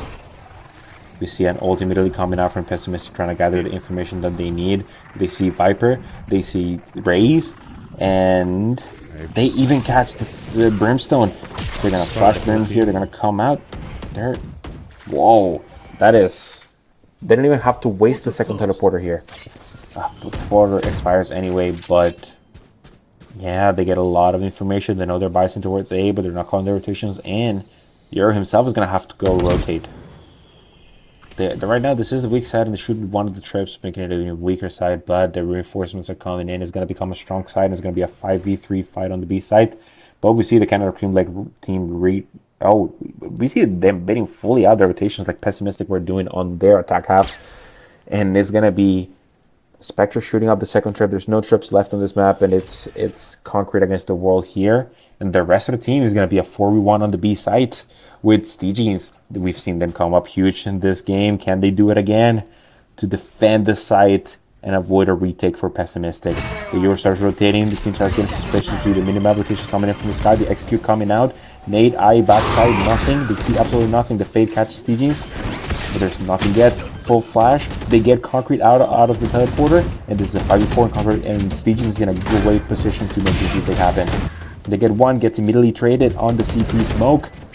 And then again, Pessimistic keeping the numbers advantage. They win the fight against Gage. And This game is looking over. 2 kills for CCL might be winnable, but now it's only a C2 end with us. Spectre and a Dream as Pix Alchemist goes into the defuse. He gets half. They don't have time to come around. They get off the defuse. They get the kill between 2 in a double fight, and it's going to be a 13-11 victory for Pessimistic, keeping their undefeated run through this weekend. Yeah, Concrete not getting that pick. What a game. Yeah. To bring that into overtime, Concrete had to get that pick into long, but Steegene's dodging that flash was just... I'm not sure if it was the angle or something, but it looked almost like it should have been a full blind. Yeah, I mean, even then, at that close quarter, that's where the Spectre has the advantage. Unfortunately, it doesn't materialize the pick. Then again, a solid effort for the Canada Cream Lake, especially counting that they had a last-minute sub on K.Rex.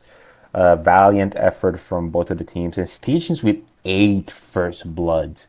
Steegens had a massive impact this match. Getting the match MVP going 26, 16, and 5 with 8 first bloods is an insane stat line for the Viper. That is wild. I mean, at the start it was the value of the lurks, but by the end, I'm not gonna lie, it was just holding down that B-Long, holding down that hookah, just not letting them in at all. Absolutely. An insane lurker towards the end, towards the beginning of the game, and a great anchor at the end of it. And that means that we're going to go on a break, waiting for the second match. We will be right back with Ascent on 6 p.m.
Yes. Hold on.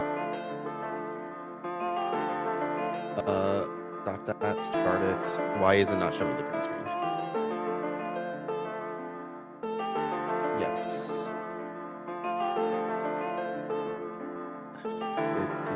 Oh, it's because I did the wrong thing. That's also the wrong thing. Output type. There we go. There we go. Now it's right. Yep.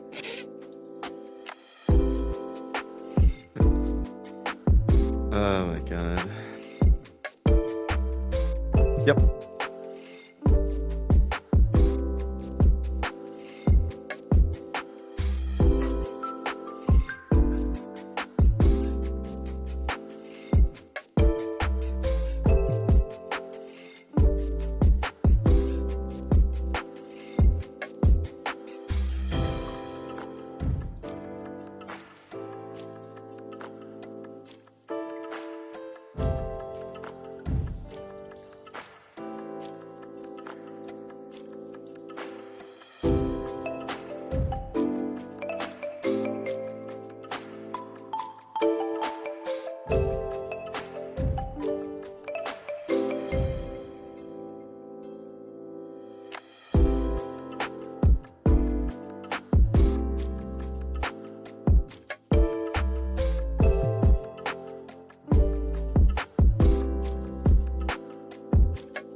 And welcome back to Pessimistic versus Canada Cream Lake. We had a banger of map 1, and the map 1 was so intense that we had our original caster retire. So we have Zon coming in instead. Yeah, he retired real quick. His cat forced him off the computer. Yeah, hi Zon. So you were in the green room looking at this map. Well, what did you make of it? I hate you. There was a lot of interesting ideas. KDOT was definitely tried their best with the circumstances of being a very last minute sub. Yeah. No, they actually played fairly well for what the last minute requirements were. Quite literally last minute. Yeah. It was either way a really good match. Very enjoyable. Both teams had great ideas. Very even, neck and neck. It wasn't like it was dominated on one side by one team, and then when the side swapped, it wasn't very heavily defense sided or attacker sided. It was very even overall. But I mean, we did get to see a clash of the different styles, right? We saw that Cypher's weak side getting a lot more value, and Stygians on the lurks, absolutely insane. Yeah, I'm surprised that CJ's lurks were getting so much value, for so long too. They took, in my opinion, took way too long to start stopping that. Because it could have been easily punished, really. Yeah, they only stopped them halfway through the half. They started the game 10-3, and by round I believe 9 they were going like 12-8. So they definitely put a halt to that very quickly. But it wasn't just the lurking effect on attack, but also the anchoring potential on defense. Nobody was getting in through long. They had a really good setup with this guy ready to flash for Stygians and showers. Yeah, that long hold was definitely really strong. That they were able to get it past it a couple of times, but definitely not without any sacrifices, really. Yeah, it was overall a really good match, very enjoyable. Even with the last minute sub, CCL made a commendable effort. And I believe I'm getting word that their original player is coming back in. Yes, I believe Tower will be playing in the Ascend match. I'm getting word of. So yeah, we're gonna have another piece of the roster back in, and let's see how that affects their composition coming into the next match. I would imagine it would do them a lot of good, because if I were them, having one of my duelist players be subbed out, it could disrupt a lot. So having that trusted duelist player back in can help, especially on attack, would help a lot with these getting the sites, really. Yeah, right. There's nothing like having the trust in your duelist that you can just follow behind them and it'll work. So yeah, that's definitely going to be hopefully a huge momentum changer for him. I'm also looking forward to seeing, Ascent might be one of those maps that everybody's like, oh, it's solved, oh, it's very easy to play. But especially here in the Underpeel, we see a lot of wacky stuff in that map, and I'm always happy to see it. Yeah, I'm kind of. This is like a really big hope. I hope we see the Vice. Probably not, but we have a Yoru hover. We have a Yoru already, yeah.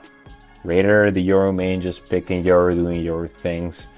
And your dreams are going to get absolutely shattered on the side of Canada Premium. Like, they're playing default comp. Oh no, who could have seen this coming? Who would have thought? Not me.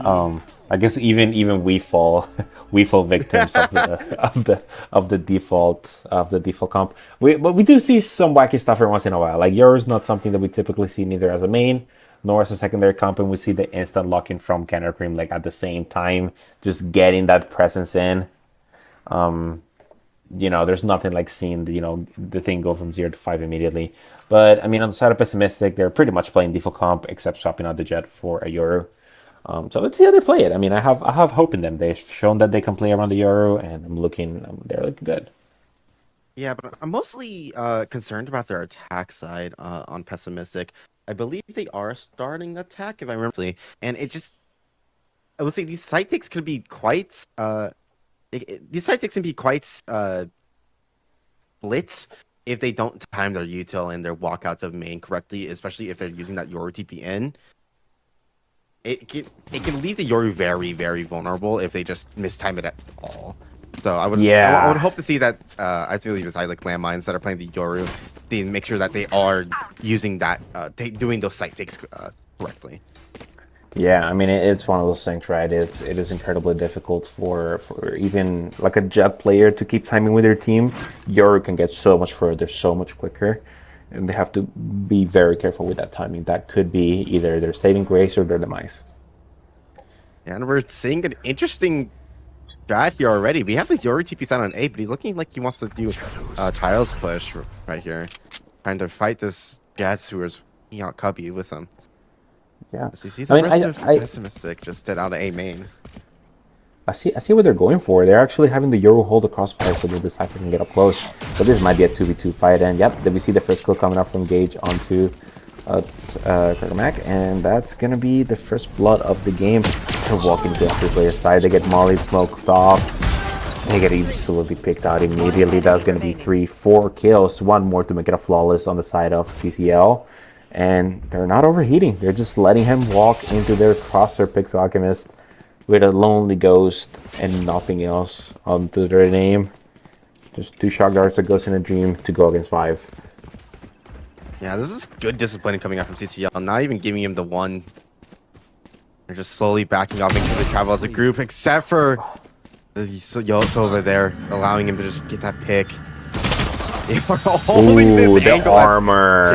That is evil. That is evil. But yeah, the armor coming in clutch. Yeah, that's the armor moment.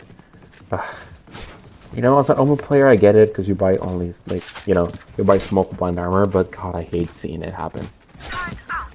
We are gonna see a force buy coming up from the kind of Underpeel that is a little bit advanced. We don't see anybody saving that ghost, trying to get that rifle into the 3rd round. And I mean, it looks like we're already seeing we're already seeing a bit of the weakness of this comp with double senti, as they're struggling to take this A main space just for themselves, with only keeping out and getting these crossfires coming in. As the rest of PM do get the kill, but CCL haven't been able to peek out mid, even out these numbers a bit more. They're struggling to come out of the smoke. You will see landmines and Steechans get a pick on the site using those guns that they attained in that main fight. This is so winnable. Retake here for CCL. So winnable. Yeah, I mean, making those ghosts work, using the turret to bait out the Marshall shot. Yeah, but if they have to kill Steejans here, this is a good opportunity for them to do this retake. The shot does a lot of damage, but not quite enough to bring him down. But Steejan gets the kill! As the rest of PM are trying to provide cover fire, and one of them's lurking up the garden right now, getting that lurk, but will be taken down. But that Silvatar is going to come in, trying to spot out this last player. And this eco round is all but one for PM. There is no more time left. Just trying to get the picks. That will be the eco round 1 for PM, and no one survives it at all. That's crazy. Yeah, but you know what? Nobody surviving this is incredibly good on the side of PM. It doesn't matter. They had nothing to lose. They were planning on buying this round anyways. And, you know, all of them dying in the 2nd round absolutely just means nothing to them. It is more important that now CCL are completely broke. They're bringing no guns into the bonus rounds besides 2 sheriffs. Yeah, and the worst part is PM will be able to full buy here just because they won that eco round.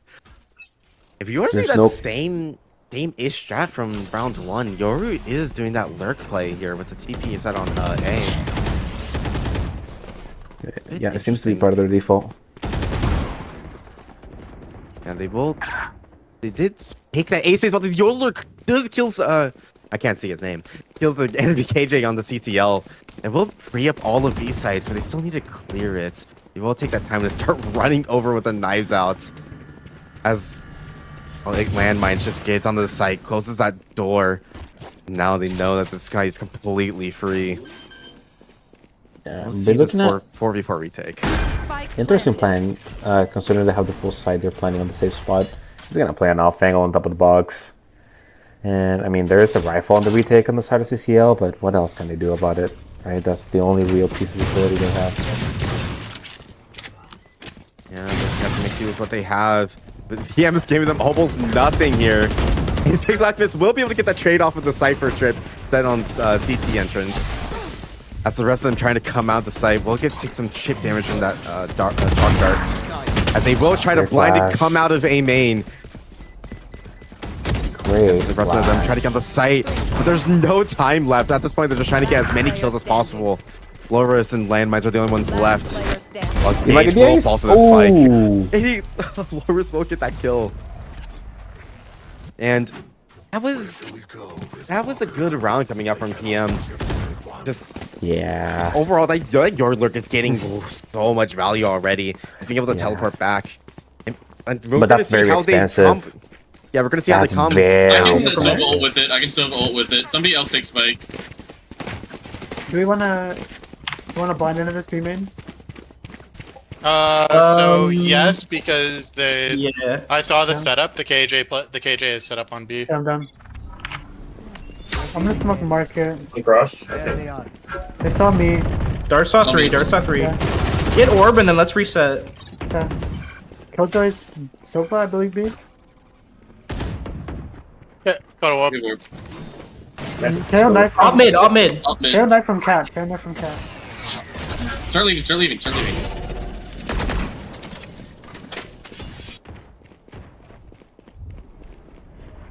Are we pushing A or do we want to re-hit B?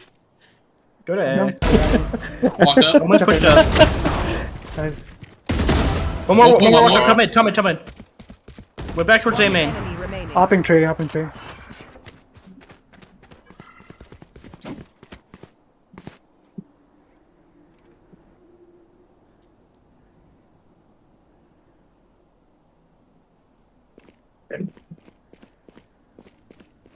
Try and get damage.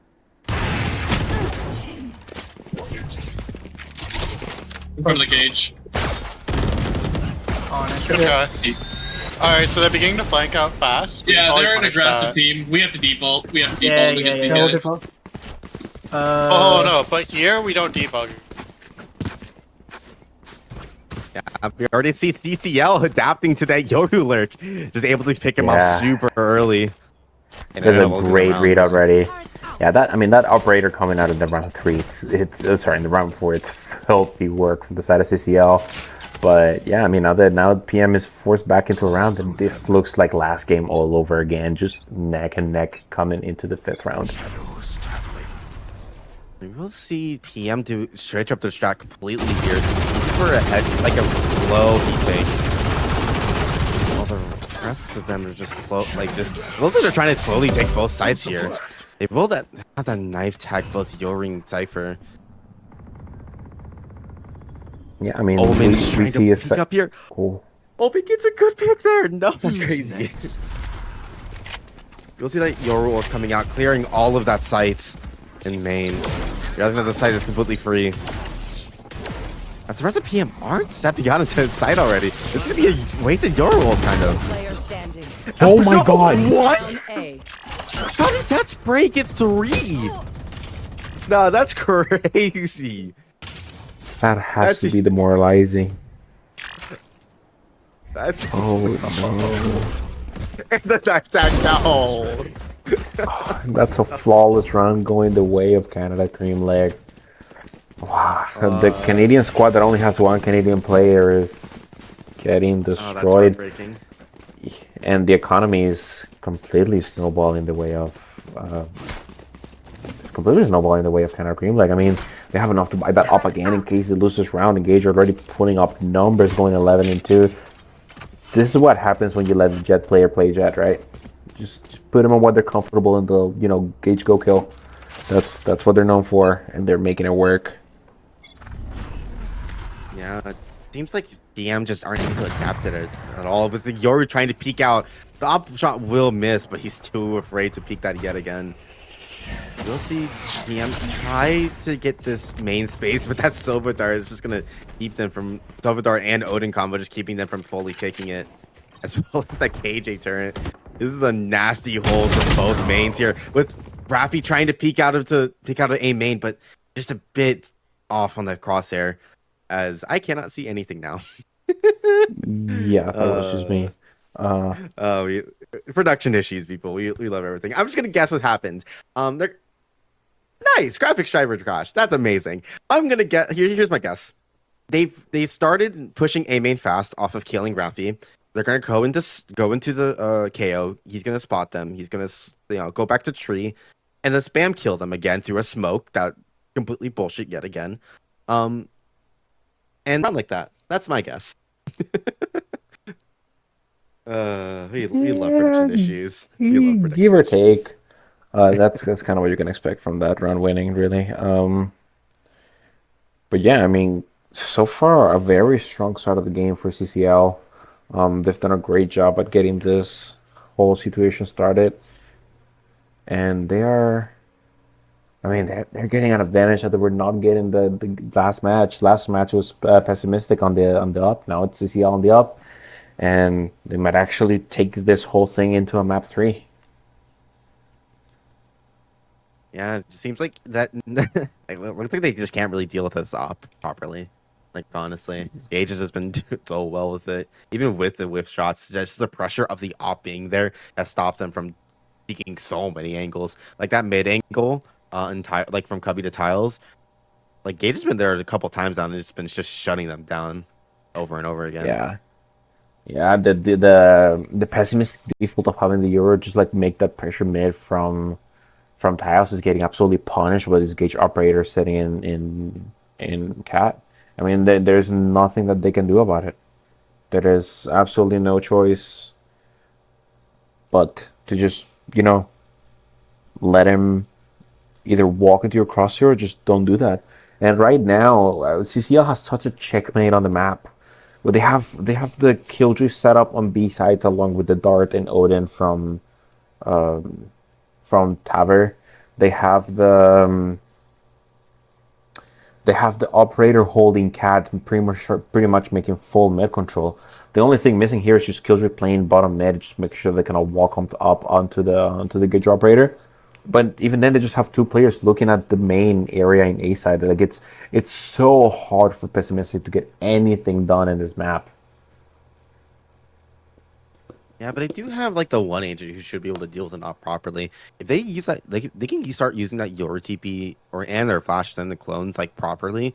That shouldn't be too much of an issue. Like if you like your flash is probably the perfect flash to be able to flash that Cubby angle.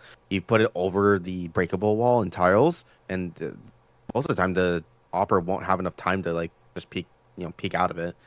Might even get shot. Or you can just use that clone, pick him out. Or even if you're really brave enough, fake clone. Yeah. I mean, when you said you were looking at like the one character that they would operate, I was like, we don't have an ISO on this match. But yeah, I mean, Euro does have its own ways of dealing with the operator himself. So there are potential ways that they can actually use that Euro to at least force the jet off the line and try to see if they can get anything done. But it's gonna be difficult, especially with the setup. If they don't have that reaction time quick enough, this operator can easily snowball into a very, very deep lead for CCL. I mean, and just economically, like if you're losing not many players, you're not taking hits to your armor like that. Those 1,000 credits you're saving every round slowly add up. Yeah, I will say that the rest of what PM could do to stop this op, since it's usually in the cubby, just smoke bot mid and start walking up catwalk. They can use that Sova drone to clear it out. Like if the Sova drone tags it sees or tags the operator, they usually have to get off that angle, or they're just gonna get killed by a wallbang. Pre-fired, yeah, that as well. I mean, that is one thing that is missing from Pessimistic's defense, right? Is somebody actually just sitting in mid holding that. Because I'm pretty sure they're doing the alarm bot setup in mid. So it's not going to be really an issue for now, but I'm looking forward to see if they can actually bounce back from this. I mean, it is a big lead that could snowball into an even bigger lead. But yeah, I mean, having the guns online, especially a gun like the operator, makes such a huge pressure on the game. It is it changes the whole battlefield.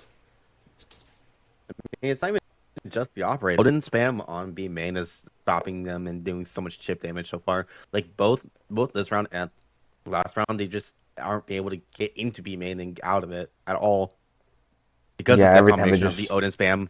Yeah, with the Odin spam and the Sentinel util there on the KJ.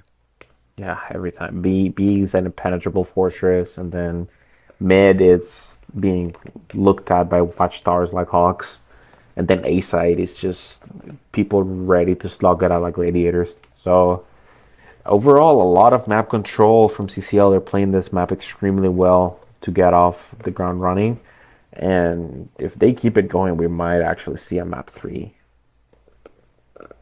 I would hope so. This game's been really like last game was really close and it was a lot of fun to watch. So and so far the few rounds you've been able to see of this one seems like both teams are trying to already adapt to each other like very quickly within a round or two. So I would like to continue seeing that into a map 3.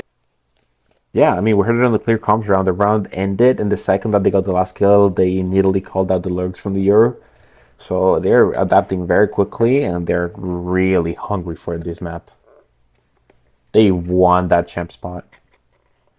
But yeah, I mean, I'm looking forward to having this map play out. Hopefully, we see, I'm forward facing team. I mean, CCL is just such an aggressive team. The fact that they're able to keep themselves this disciplined after showing such an aggression last game, it is commendable. The way that they can just like swap that game style. Yeah. For Bubblegum Frog in the chats, we're having production issues, so we are currently trying to get that fixed. But yeah, no. So one thing I would like to discuss is just like they're opting to pick up the double sentinel instead of picking up that KO. So and I think that's already kind of bitten them a bit, especially that pistol round, where if they're gonna be doing that double sentinel on PM side, they don't have that KO knife for that very like close range info, especially of something like A main where you knife that A main wall to scan anyone that's walking up or just peeking it or entry, and you already saw that kind of punished them a bit. They're not able to come out of that one-way smoke at all easily. They don't have a KO flash for that, and if they're having that Yoru lurk, he can't use his flash for that, so they're being forced to use that Omen TP, which if you play it right, you can punish that Omen TPing out. Yeah, I mean it's the difficult part, right? Like you can. It would like to see some adaptation on the side of pessimistic, but I'm optimistic that they can actually make it work. Yeah, I would say there's a lot of things that you can do with the Yoru though, like what they were already doing, lurking up and then immediately teleporting to be the rest of the team whenever they need to. But one thing I would like to see them do a bit, I hope to see a bit, is getting the TP into positions that are, surprising. If I remember correctly, there's a TP that you can do from tiles that lands all the way into tree. If they're able to do that on like on a tree push on like say an eco round, they could suddenly be both in front of them and behind them on like a pseudo tree crunch. Stuff like that. Yeah. Some creative stuff. Because I feel like if they don't, they're just not getting the value of Yoru. Might as well just play Jet. Yeah, I mean right now they're playing a fast rotate type of Euro on the attack, which is not really yielding results because it is really the only way that they can break through some of these crossfires, and it's just not working. And we are in game. It's 7-3. Holy, yeah, that money snowballed incredibly quickly. I mean, we see the suppression come in very early into the round from the KO. Yeah, that flash is getting a massive amount of value. Yeah, but we will see. They are like just like KO Molly in the smoke is able to stall all of PM in this main area. They cannot come out of this main at all. Even though there's only really one person on site, just an Omen holding his flash out. But they're so scared of it. Spike down mid. Pausing. Okay. Yeah, but Gage is just holding this tiles angle, able to get one, and then peeks out and gets another in top mid. What is this character? We love Chance. And that's the spike down. The Optimistic hasn't realized the spike is down. Yeah, they're just chilling in main. I think they're hoping to get some picks here before they go get that spike. And then the picks they did, lightly landmines being that judge with the kill with the judge. Now it's just stuck in 3. We'll be able to get the second pick. He's stuck in a 1v3, and they have the spike in an op pointed directly in his direction. He's up to peek into it and fails the jump spot. That's so tragic. And this is what happens when you give a comfort player the comfort weapon and the comfort agent. Gage is just doing their best texture cosplay with the operator and just demolishing Optimistic, going 20-4 on the first half. Yeah, like we're seeing the direct consequence of not picking up that KO. No one on their team is really able to get that op off the lines, and it's apparently Landmines isn't using their util properly to be able to do so. Like they need to start either smoking it off, as they're seeing right now. They're smoking it off. Yeah. But the B pressure with the Odin. Oh, he just pushes through smoke, gets rolls and relieves. That's crazy. And they give him a rifle after that, just so that he can keep going forward. Yeah, he wants these eco kills. He is determined, but we'll hear landmines super close. He's ready to fight this with a Vandal. It will pick up that kill. The rest of the team are looking to get into this mid space, but are immediately just slaughtered by Gage and Haver. Switching sides. Team are not allowed to exist in mid right now. Yeah, but I mean, this is where it comes, right? There's a 9th recurse. They're playing a double sentinel composition and a Yoru, which means that no matter what site CCL hits is going to be the strong site. They needed to just stick out the attack and get as many rounds as they could, and now this is their time to shine. By the way, the overlay when it comes to the guns are just completely wrong. KDA is good, but the guns are just completely wrong. This is the pistol round. Yeah, sometimes it does have some issues, but for the what most is that part, trip? It works fairly well. Nah, what was that trip? Nah. Yeah. We will see CCL immediately starting with the really good mid pressure here, just smoking off that bot mid and walking up. They will encounter not a single bit of resistance here on this mid push. They're just gonna walk in. Yeah, the KJ Steeljans will walk up and be ready, but he will get smoked off, and Gage already coming onto the site. They still need to clear this dice angle. Omen's still here, and Yoru's already here as well. But Cage is so prepared for that dice angle, knowing that they haven't cleared it yet. And then this will stop any sort of retake from happening. As the rest of, as Concrete trying to make sure that this Steeljans isn't able to get anything on the smoke splash. And CCL are just in such good positions. But Steeljans are able to get 2 coming out of the smoke. They'll get immediately traded. Wow. But Landmine's trying to find double swing. The numbers, but the Tart and Gage will be able to stop all of them. Gage with the 4K to win out that pistol. Gage is getting such an insane amount of value. He has no business having 27 kills in 13 rounds. He is criminal. How good he's doing. Yeah, I mean, we are seeing some interesting buys coming out from the side of CCL. Yeah, they're giving a ghost back to the Sentinel player Endo, and they're gonna get 2 Guardians, 3 Guardians, and 1 Stinger. So they're trying to buy up a little bit, not quite raffles, but they're buying some up. But I think again, there's this default mid pressure. They are fully aware of the win condition of mid. You need to take a main, and you need to take mid, and they're definitely taking mid. They are prepared for this. Yeah, and the dangerous part about this is that they can split both B and A from here. So they're a threat to the whole map standing where they are. They get spotted, but they get teleported out, and it's going to be a 1v1 fight. Pixel Alchemist gets a pick across the map. And they're just going to execute onto the A side. Gage very low, tagged down by the Ghost, I believe it was. Yeah, but this noise But Pix Optimus is going to pick up mid yet again. We'll pick up the kill into Gage. Just a 3v4 here with Pix Optimus having so much base. The rest of PM know that they have to hit A here. And the hit A they do.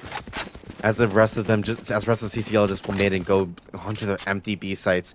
They do know, PM does know that Rafi is still A somewhere. And they are wary of it. But they weren't going to be able to be there for the uncontested spike. Spike plant. I can't talk. 2v1 here for CCL. They're immediately aggressing towards CT.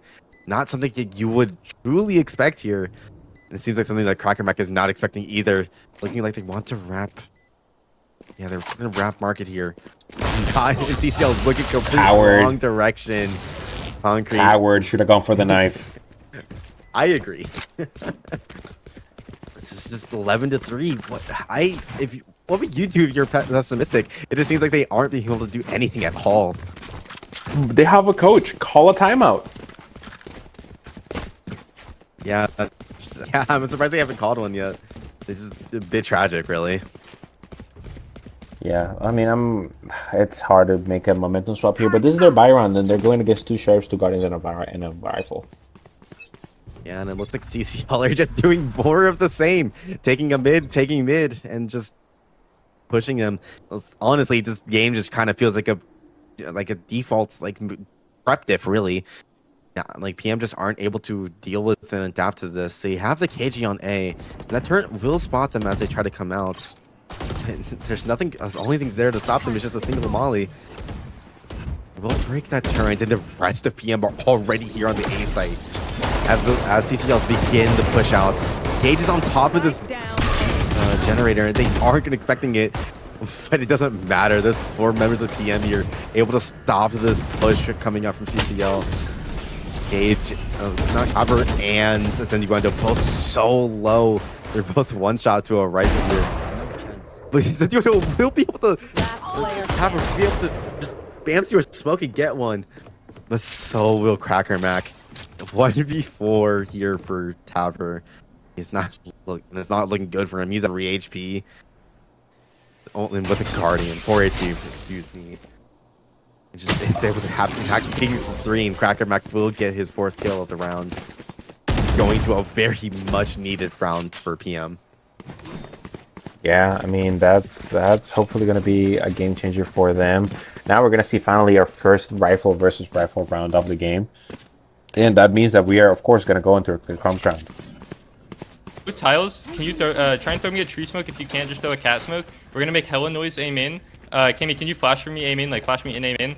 And then we're just going to leave after we get the A main space. And I think that we do have a pipe. Okay, you want me to smoke off rip? Or like there's like a lobby door.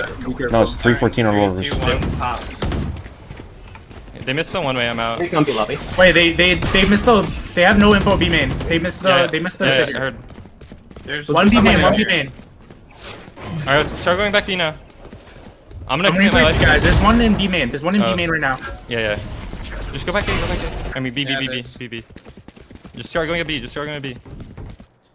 Who is it B main? Oh, we don't know. Just go together. Your spacing's bad. There you go. You're good now. Okay, ready? You guys need to speed up. Yeah. Okay. Just kill this guy and go fast. 40 on Omen. He has a Judge or a Vandal. Cypher's here. Yeah, he has shit on lane. Yes, I can. Blind side. On lane. Go out. Yeah, trip broke. So, someone play lane. Can we backside? I didn't clear it. It's clear. Remember power positions. I put them on map. Can you go to the other side? One lane. Hey, I'm good rapping. I'm rapping guys with ulti. Alright, come. It's 2 lane at least. Stairs. I'm tagged. Live, Cammy, live. You need to go faster, Rafi. You like that. Tap. Backside. Nice. Let's go, Rafi. Oh my life, thank you. Rafi, your ult, that was actually an insane ult, bro. Let's fucking go, bro. Holy shit. I'm popping knives this round. It's certainly an interesting play there. The ult coming out from Rafi just it run the round, really. They did not expect him to just be behind them like that. guess we'll see. Just CCL using their jet updraft in pre-round for nothing. But we will sit here and see. Just CCL's defaults are just working out so well for them. Their comms are just so clear. Yeah, I mean, you can see they're in the zone. In the zone they are. Look, they're trying to do it. They're just doing another one of their defaults. Trying to get these mid space. Waiting for PM to just make a mistake. I believe PM are on a force buy this round just because it is match points. He will slowly take this catwalk space with concrete by coming out in themselves. Yeah. Ooh, Pixel just backs off of last second. Engaged, looking to take care. That turret is in a dubious position, honestly. And Wolfer is able to get a kill with the Bucky with Steel Jams peeking out and getting a kill with that Guardian. Concrete trying to even out the numbers. Will be able to get one. But now it's 3v4 for CCL.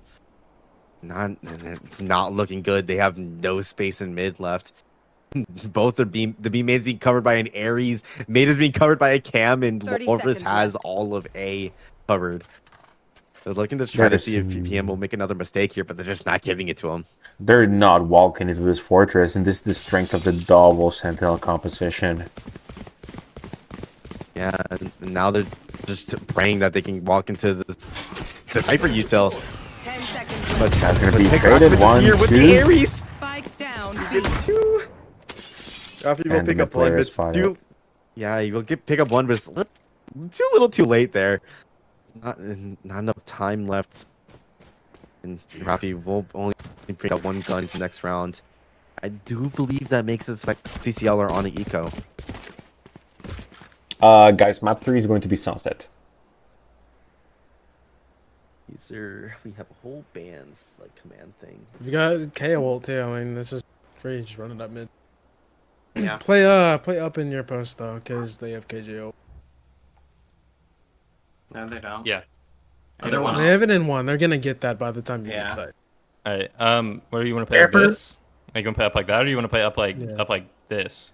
Guys, whoever is planning the bomb. Oh, I'm sorry. But yeah, keep going. Sorry, go ahead. Wait, can you see my ping, Stairs? Yeah, first one. Oh, so the stairs and log or stairs and lane. Okay. Yeah, stairs lane. Somebody stay main. Play log. Okay. I think Acid or someone stay in pizza. That's good too. Yeah. That's gonna be me. That's gonna be me. I'm gonna be lurking. Okay. Let's buy this round. I want Acid. I want to go late B main. The rest of us are gonna go mid. We're gonna dart mid. We're gonna get up to market. We're gonna K wall. We're gonna take B. I think you should probably smoke this, and then I can smoke the cross CT and get on site. Okay. Can I go back? Wait, I need to smoke cat. Yeah, that's what I said. Okay, I'm smoking cat and mid 3. Yep. Don't smoke M3 right away though. Okay. Can you buy? I can flash market if you want to. Yeah, that was the timeout for CCL. It's very clear plan. Trying to take that mid space, going to market. Just already seeing how well their strats are. Yeah, we also see them like the custom calls that they have. Calling this smoke M3. They have specific calls for smaller areas of the map, and they have a very good game plan here. Yeah, and that game plan is already being put into place. That KO will shut down any sort of Cypher util here as they just take this completely 3v. And already we see that side take doing wonders. Cracker Mac already falling, but Lovers will be able to get a kill in mid with this judge. And gets pick up another on the gauge. Now 3v4 for CCL. But Concrete is able to just survive, but just will eventually fall to Pixel Alchemist. 2v4 retake for a PM. And full steal. What was it? Will pick up a kill. And Haver is able to just peek out. 2v4 ended up becoming a 2v1. And Landmines is just stuck in a really bad position here. And that bomb is planted in a great position for a spam. And that Tart already coming out. To add insult to injury, the Sobel ult will come out, securing them the rounds. CCL will win map 2. And that means we will be going to a map 3. What a match! This is complete and utter dominance from from the CCL team. I mean, the six first bloods, not quite the amount of the Stegens had in the first game, but that is a 450 combat score coming up from Gage, just going 30-9. A That is lot, crazy. a lot of damage here. Yeah, I mean, a lot of damage done, and it started as a fairly even game until the third round, and then production just fast travels all the way to the future, and suddenly the game is 7-3. But what a match from the first from these guys. I mean, they're showing why they went 2-0 last night, and they're looking to not get out without a fight. That means that both of these teams have lost a match in this series. Both of these teams have lost a match this series. This weekend. And I mean, they're looking like it's gonna be a banger map 3. I mean, if Pessimistic can pick up the game and like come back stronger, they're gonna be really really good. Yeah, but I do have my concerns though. Sunset, the next map, Sunset, is a very, very default heavy map. If your defaults are good, you will do good on that map. And Ascent is the same, and their defaults on Ascent looked amazing so many rounds. So I am a bit concerned for PM's chances this next map.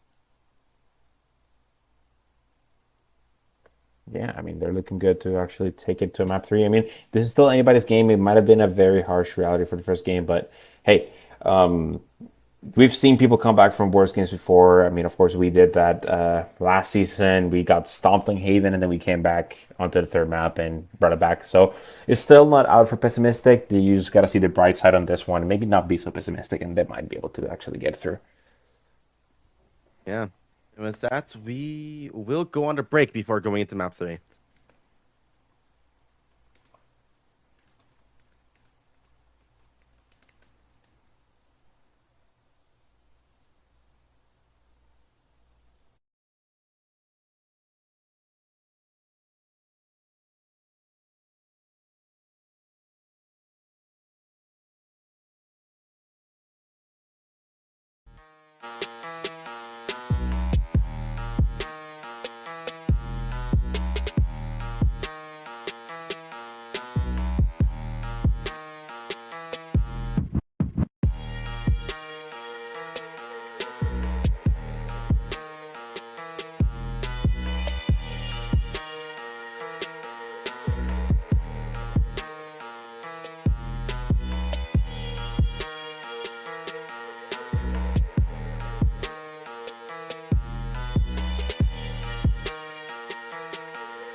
And welcome back, everybody. We are here looking towards the third map of this banger series to close out the weekend.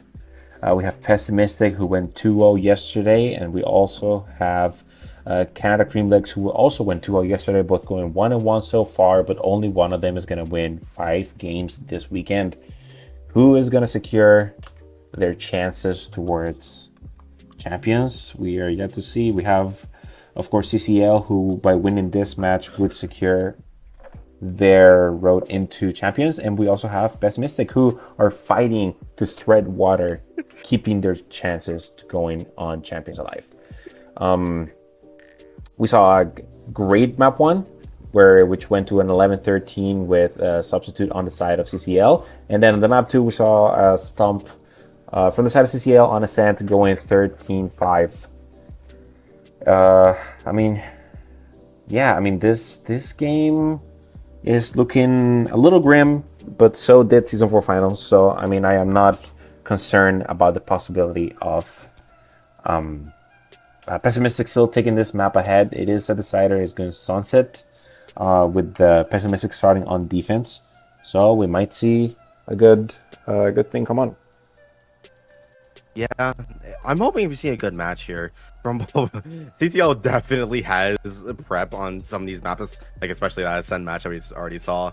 So I'm excited. I'm excited to see what they pull out for the Sunset. I don't expect anything crazy comp wise, but I'm just hoping that we just see some good Valorant in general. Yeah, I'm excited. They've shown both good Valorant. Of course, we saw a lack of adaptation, but that also came with a non-standard composition and Ascent. We saw a little bit of the more pessimistic side of this team, but hopefully we can go back to pastures are new and hopefully turn the page and be a little bit more optimistic coming into the next match. Yeah. I think Yoru for the third time come out for Pessimistic. That'd be crazy if we do. We'll probably see it. My understanding is that Radar is a Euro main, so I wouldn't be surprised. We have seen teams make it work before. It's just the way that there was a lack of adaptation on the way that they were using the Euro utility. They still were using it like you would on Bind, where you set up your teleports to the other side of the map, and they were just come back and use it as a fast rotation tool. But that's not the way that you might want to play Yoru on Ascent specifically. You usually want to play them as a replacement to the Jet, which means usually making space for your team by being the forefront, spacing out, trying to get your team space. That is the thing that comes with a character as complicated as Yoru is, with the utility that he has many multiple playstyles, and picking the right one for the match is definitely a struggle. Yeah, I feel like if you're going to be using Yoru as let's say a solo duelist on Sunset, your team will probably be playing very, very aggressively. Because if you're replacing the Rays with it, you're gonna have to be using your flash and using your TPs in creative ways to be able to get into those angles that you normally wouldn't. But it looks like we don't have to. Pessimistic already locked it in, and it looks like they're opting to go for, instead of the double initiator like we usually see on some teams. We're seeing, it looks like double Senti. They're hovering that deadlock, which is an interesting choice, really. Yeah, once again with the double Senti on the side of Pessimistic. Kind of Cream Lake also a little bit different on the way that they are structuring their composition. They were going to play a little bit something non-standard, forgoing the cipher for that chamber. I'll be honest with you, I cannot read who's on that chamber. Give me 1 second. It's in the window. That's in the window. I see the window. Okay, yeah. We've seen some very aggressive players looking towards this map, being able to. Oh my goodness.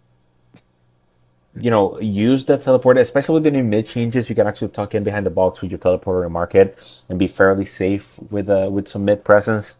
You can also even push up all the way out towards B main and still teleport back to market. So that might be something to watch out for those long lurks coming in from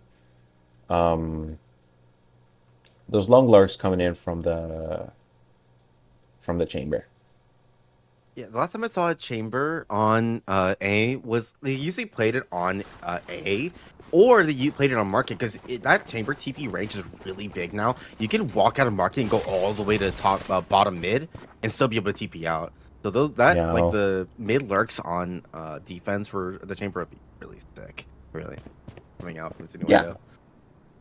Yeah, I mean they can pull it off. I mean we've seen them be a shooter today, and I'm sure they can pull that play off. That being said, we are seeing some sort of mid split setup with 3 players on the side of tiles and 2 players on bottom mid. This might just be a 3-1-3 default as well. On the side of the defenders, we see just, overall spread around, but they look like they're ready to fight mid. They might be looking to scrap. And yeah, we see the Euro walk up into the fountain, and he's got a face heavy resistance, teleports away down to safety, avoiding getting picked off. But that means that Pessimistic gets the whole of mid control. Door is not closed, but there's going to be a Cypher holding that angle with a crossfire on the Omen. There's going to be 2 picks coming out from them, and it's 3. That's just a hard anchor. It's just poor Siduendo. Gets 1, but still has to get 4 more. Yeah, they know exactly where he is. He used that TP, that very, very loud TP, and now they're just gonna furl up in the market and just hold the spike. He has to fight so many people here. He's just looking to try to get as many 1v1s as possible, and they're slowly starting to give it to him. Only 1 person in the market right now. But he made a footstep. They know exactly where he is. He made a footstep. Well, you will be able to spot Cracker Mac on top mid in a bad position, but he's able to try to fight here. But it will fall to Stejans and Markets. That's the 4th kill. I guess the 5th kill of the round, and that's going to be CCL getting the first one on the board. They made a bit of a mistake. Market push, not using any of their breach util to be able to take that space. It's almost a necessity, really, especially with that nasty crossfire from both sides of that box. You need to do something to break that. Absolutely. It is a very harsh play to try and run if you're not setting up and drilling the utility properly. And if you're just gonna walk right into a crossfire, you're just gonna get demolished. So very, very good defense from CCL, not enough resistance from PM on that side. And you'll see PM go for this orb on Neon here. They're just gonna take that space and leave, opting to probably go for a mid push if I had to guess. You will see Insinuato just holding that A main space, making sure that no one's walking up. As the rest of PM just slowly start walking up mid, using that smoke as cover, so they can break this door, try to make CCL make some sort of mistake. As Insinuato keeps walking up onto A for free, and is about to run into Cracker Mac here. And unfortunately, there's a trip right next to him. He's about to run into this Guardian. Oh, but it's the Bucky, and that gets 2. The Bucky. That's so bad for PM. They need all the hits they can get. And with that wall, that means that they cannot get even closer.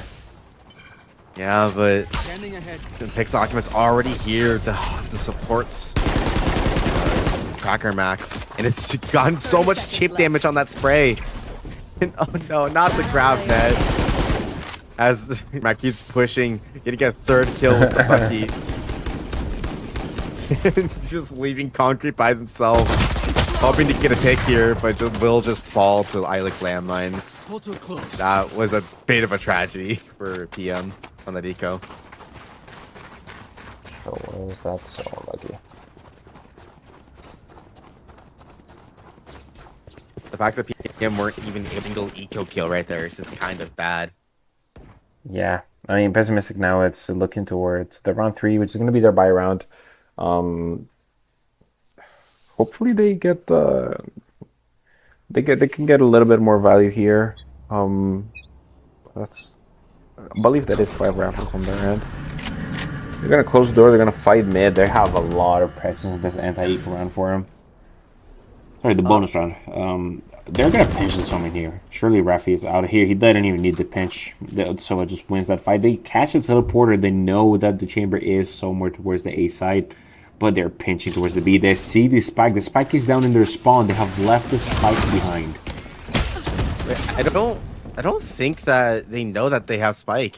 Actually, Oh, but Glover's in such a good position for this flank. We'll get the first, get to second, and the only one left to contest is a Siniguendo, and he is across the map from the spike. Has a full minute to try to get to it, but he is currently almost surrounded.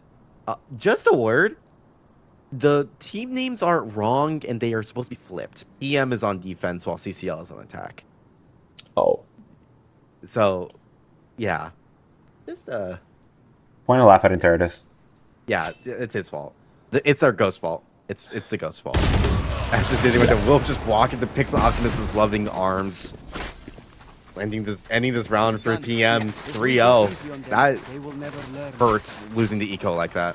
Or losing the buy round like that. But I can tell you what, Dolros is for sure not buying this match.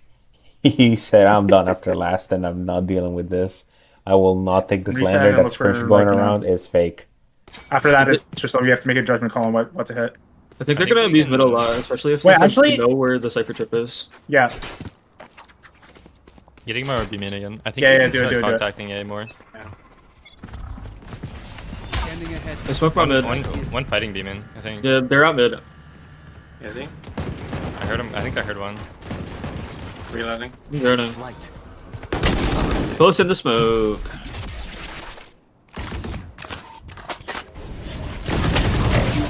Nice. Was that the guy that killed you? That was your. You're just TP'd out. Let's go, let's go. We're up elbow. Sound sensor elbow. Is there a sound sensor? Yeah, didn't break it. I'm going left side.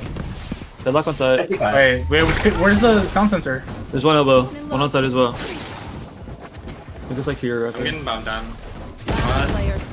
Back elbow. Or back alley.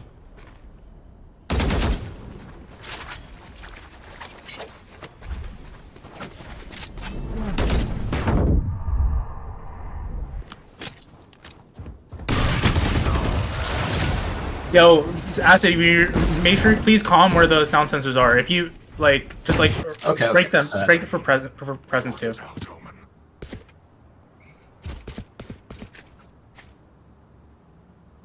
Yeah, I'm not gonna lie, bro. That's like the third time Acid just walked through Robo. I think you guys could just contact it. I'm pretty sure it's only Deadlock playing there. Like that's really free.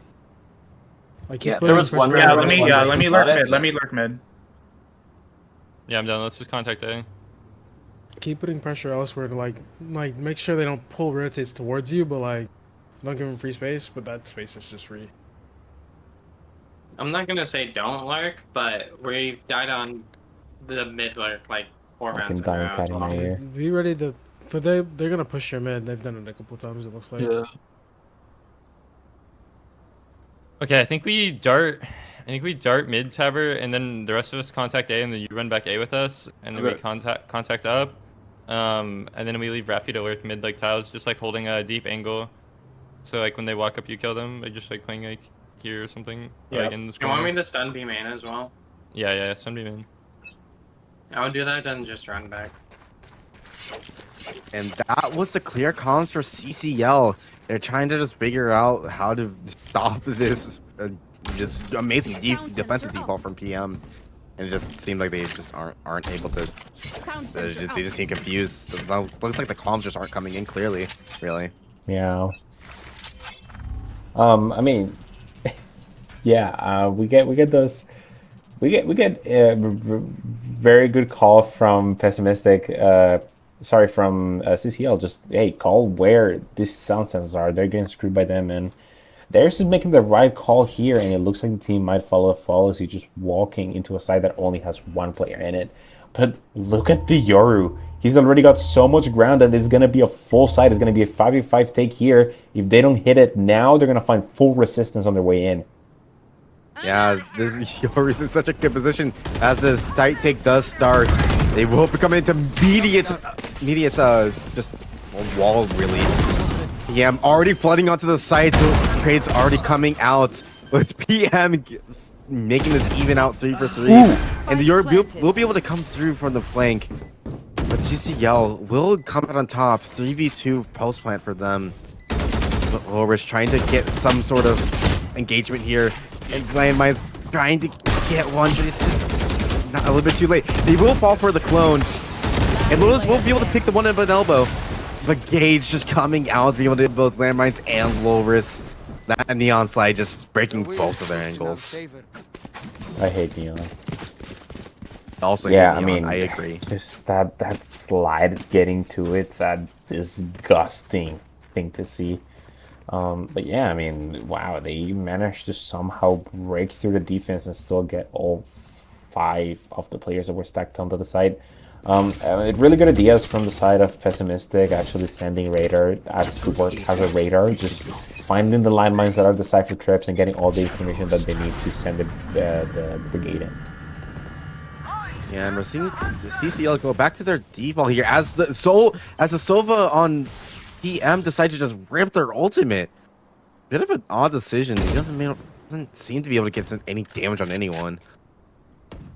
We'll see CCL just full stop. They just are walking everywhere. Looks like they're gonna try to get into some mid space here. As the rest of the PM are just happy to hold their positions. But Gage able to get a kill onto Pixel Alchemist when that smoke fades. And off that kill, they immediately speed up onto A, knowing that they have no fast rotate player to help Cracker with the site defense. They will come into a basically defenseless site to be able to get a free plant down. But the rest of PM are already here to help with the take. Help with the site retake. As some trades come out, Cracker able to get 2. That's crazy. And oh no, Rafi not able to get the TP out as both Cracker and Steeljan are able to clean up the rest of them. The double Sentinels all making their presence known. It seems like they aren't able to penetrate any of these defenses here on PM. CCL is having a really hard time. Honestly, at this point, I don't even know what they would change. Yeah, I mean, Swiss is just filling them with holes like Swiss cheese, and they're just unable to actually get anything done. They get the first pick, but they ultimately fail to take the side as a whole, thanks to the sound sensor spotting them early and just giving a very small tight window. But they're just losing their wands here. I mean, this is kind of like the tables have turned. Now it is 5-1 to the favor of Pessimistic, despite what the scoreboard says on top. And you'll see CCL doing the same thing as they tried to do before. Just walking up elbow, and the PM are already aware that this is a possible option for them. Immediately just walling that off and stopping any sort of A take from elbow. They know that there's at least one person there, and the Radar's already walked up all of B in their spawn. They know that they're here. Yeah. That's Alchemist with the Soperator coming out, getting a good kill onto one of CCL. That dart coming out as they try to stop this site. They stop this retake from even happening in the face. Looks like Alchemist is shocked there. It's able to pick up another one on the default plants. As Gage tries to get with the Bucky and will succeed. But Loris coming out with that paranoia. We'll get to Rafi left alone in elbow. Trying to break their ankles with that TP, but Cracker Mac just doesn't fall for it at all. The 6th round for PM. They are looking way too good on this double Sentinel comp. Yeah, they are making it work wonders, and they know that they are. They're not letting this slip through their fingers, and they're taking this chance with both hands to turn this series around in dominant fashion in the first half of this Sunset map.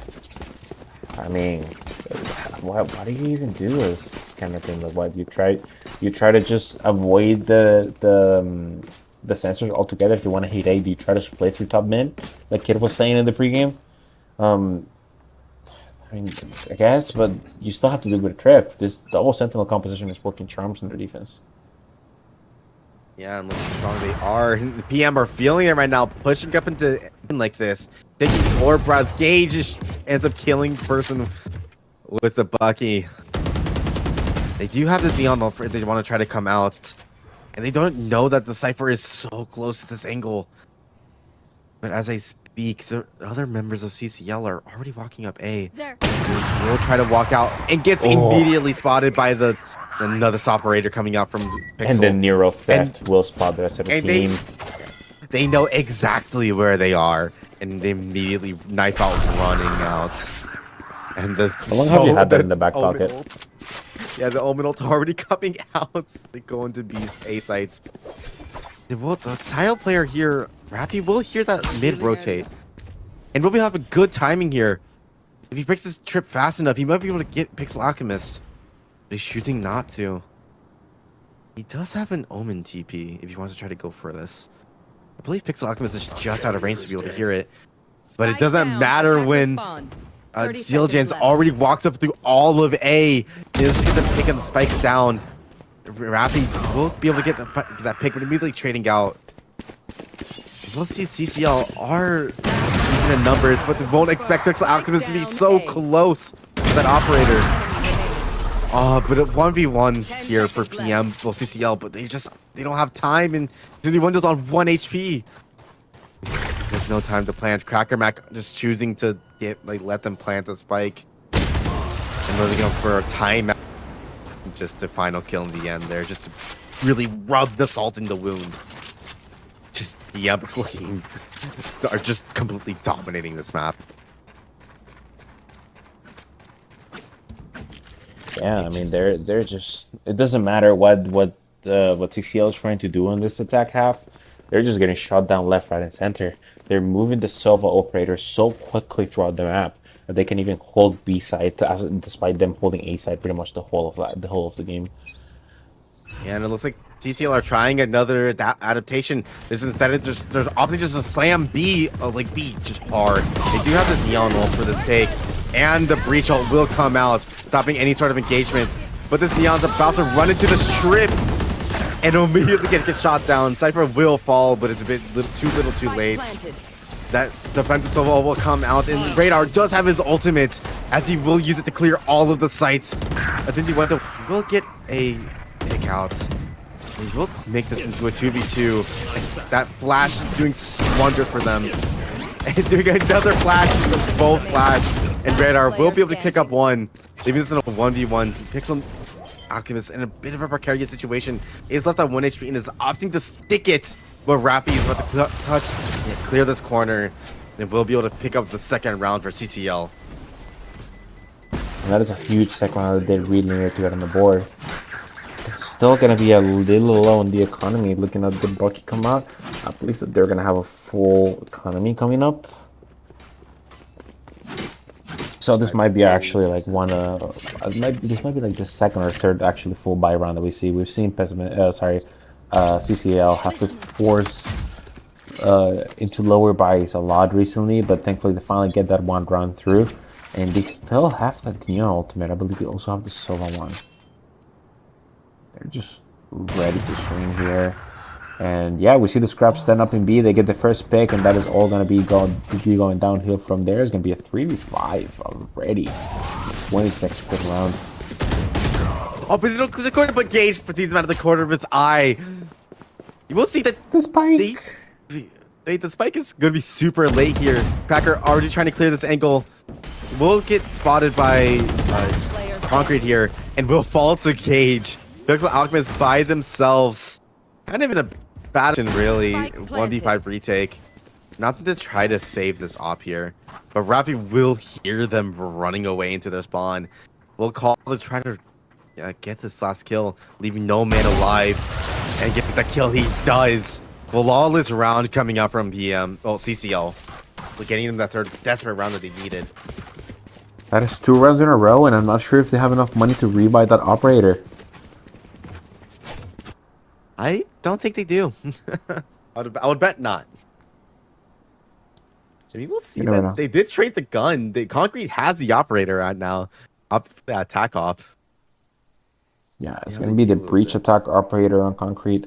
But I mean, yeah, Gage has been getting some trouble getting past this Cypher, but they're also showing some of the things that Neon can do. The counter blind from Wolvers actually being huge to that round to get the numbers advantage, even if they don't get to convert that round towards the end. Yeah, we see PM heavy pushing mid and getting punished for it as CCL were just watching for it. Attack operator already getting value. First round they pick it. Lorbris is up close and personal here in mid, and I don't think he will be able to get much value here. PM are left on a 3v5 and there's no value gone at all as Concrete gets a second pick with that op. 2v5 here for PM. Not in good positions at all. Gage trying to lurk up into this B site, not knowing that Cypher is still here. And Cinduendo was doing the same, looking up A, hoping to get some kind of pick here. As Gage uses that wall to try to fake that they're going out the site, bringing those smokes out, but and PM are falling for it, even though they're making no sound on sight. And they realize it's a fake a little too late. As CCL will be able to get the spike down pretty much uninterrupted. Yeah, I mean, this 5v2 situation is going to be a little rough. Yeah. It's only they're being the drone operator. Oh! And their gauge was coming through, but Crackermack not able to stop the onslaught by himself. Just it seems like CCL are finally getting to the rhythm, using that snowball to their advantage. And finally, it's managed to crack the code to PM's defense. Yeah, they're still 7 up. If they manage to get one more here, they might actually be in an incredibly good spot for the rounds coming up. But either way, you know, still looking good. It looks like this might be a full buy of both teams. They might be able to actually scrap out around here. But let's see how this last round of the half plays out. See if Pessimistic can actually extend their advantage for one more round.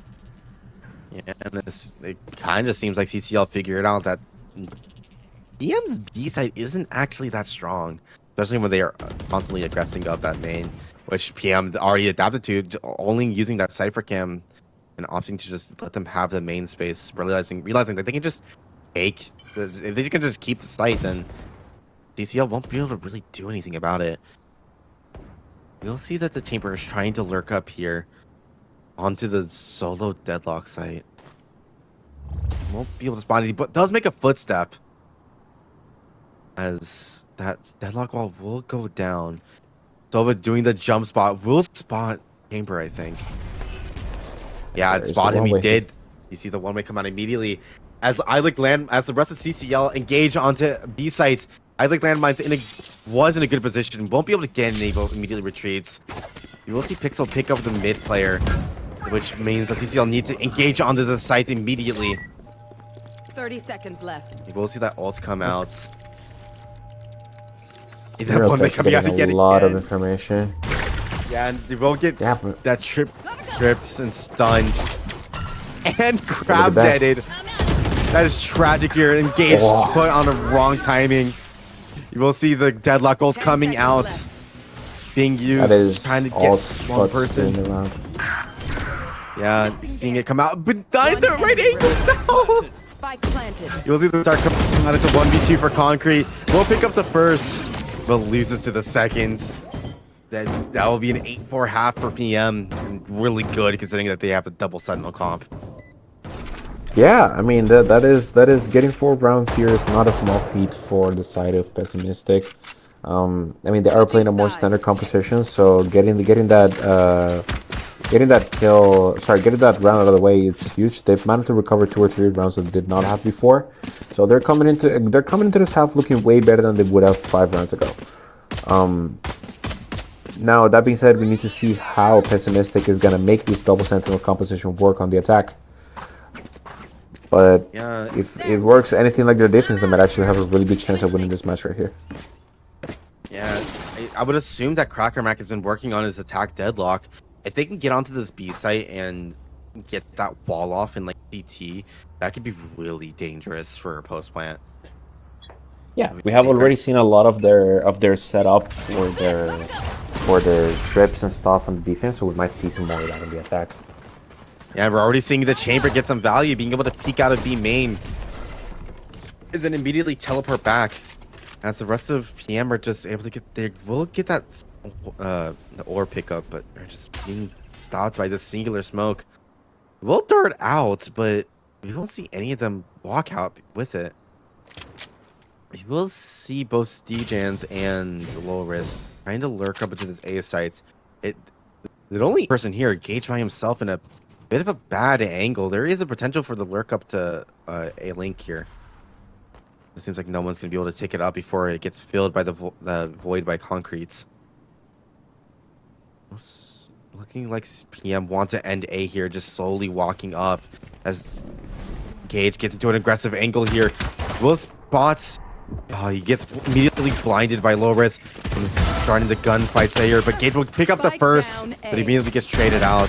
As we see the rest of PM try to take the sites. Concrete holding down streets. 30 seconds left. Getting another kill into the elbow, and they're CCL already just playing for retake here. Will stun the planter. The start will see nothing, but we just see them using all this util to come out. These Yoru flashes are coming out, trying to stall them out, but it's just not enough. 2v4 here, as Lobris gets the first kill and gets a second, but immediately falls after that. There's a pistol round coming out to CCL. Even another round coming into CCL, and yeah, we're starting to see the weakness of that double Sentinel comp. Yeah, they're dropping the defense. They only need to get 5 rounds here, but those 5 rounds are harder to get than we thought initially. Yeah, it's just already seeing the consequences of picking this double Sentinel. They're gonna have a really hard time with these site takes, especially with the change to B site. They are gonna have some trouble with it. This is where the Yoru needs to shine. I don't know if Radar has the amount of prep needed to do it on the map like Sunset. Yeah, I mean, you just need to find a way to break through the utility and have the Sentinel set up onto the side. That look is amazing at playing the post plant, but if she doesn't get onto the side, then she cannot play that post plant. Yeah, I mean, this is Lurka B main here. Window on this chamber. Already walking up, it will punish the lurking Stejans as the rest of PM are flooding into market, just overtaking Rafi. We'll pick up a gun and will kill Innuendo. Left, leaving CCL in a 3v4 retake. Loris getting aggressive. We'll be able to pick up a kill. And like I said, you see that deadlock will come out. Bit of a bad position though. We will be able to jump over it using the boxes. But these post-plant positions are so strong, especially with that deadlock trip. We'll see. The concrete Cracker Mac is in a kind of a bad position here. He can get spammed out and killed. Oh no, sorry, not Cracker Mac. Landmines. But Landmines is able to spam kill with the stinker. And Cracker Mac in a good position to trade the last person out. Eco round 1 by PM. Honestly, that was such a good round for them. Yeah, exactly what they needed to do to be back in this game. Now the economy on the side of CCL is going to be extremely weak as PM managed to somehow get an advantage out of nothing. Now they're setting themselves up very, very well. They're going to compensate the weak composition by having a gun advantage, and let's hope that they can actually convert this round in. If they manage to convert this round in, making 10-5 with an economy advantage, they might actually be in a really good spot to close this map out. Yeah, and we're seeing Rafi try to get aggressive here with this frenzy, but it will be immediately spotted and forced to retreat. These PM do want this orb here, but Gage did it already in a really fast flank. But we'll get immediately traded, but Concrete is there to get that, make them positive. The PM now on a 3v4. He still have to pick up Spike, and they already are taking this B sites. Lover's already TPing out on these caterpillar smokes. What are these? What is happening? Already, they will get the Spike down almost uncontested. Rafi, the only one here, and it immediately gets walled off. That's tragic. Will spots Loris out and oh my god, Omen diff. Omen diff. And Radar trying to even this out in a good position here. It has a timing, but won't be able to take it as they try to get this position. He will get immediately blinded. And he's caught with the util out as Innuendo picks up the two of them. We get on to another thrifty win from CCL. Thrifty. Yes, that's a crazy round to win again, just two back to back. Yeah, I mean somehow that frenzy damage. I mean this Royal Lordus is a fraud. But sheesh. I mean, let's go into the attackers clear comms round. Let's see what I have to say. I'll shotgun here. Lucky work, so. Yeah, we just run this down. Actually, no, this Stinger. Fuck him. They have Neon ult this round. She might go through mid, she might go through A. I don't think she goes through B. I'm ulting off rip. Yep. Who's next? No cross. Chamber trip is right there. Goofball. Rocket. There's a weird smoke Chamber on backside. Chamber backside. One market. Nice kill. Kill chamber. One more on spawn. I'm gonna play spam. I'm pretty low. One flank, be main. Take flight. Unless that was you? I might be tripping. No, there's a trip. There's a trip up. Okay, okay. Broke Sojourn. I have smoke in 2. I have 2 trips on top. Stun. Running out, running out. Nice. TP. Then commit, then commit. Thanks, Mike, if you can. Nice. He TP'd, could be close. TP. Again? Oh, bonus. Behind us. Nice. Good shit, guys. Yo, fucking King of Eco's here. I actually did not That think he fucking did Nah, this. bro. That's crazy. No, the comps for PM, that's a crazy round to win. Just back to back to back thrifties like that is absolutely insane. And It almost feels like we're in champs all over again. Oh. True.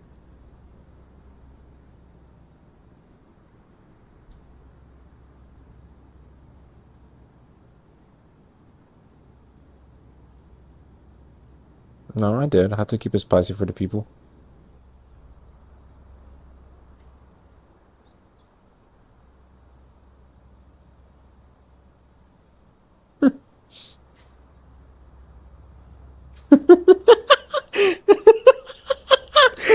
Start saying There I it said play like I need you to like stay alive. I need you to stay alive. Like I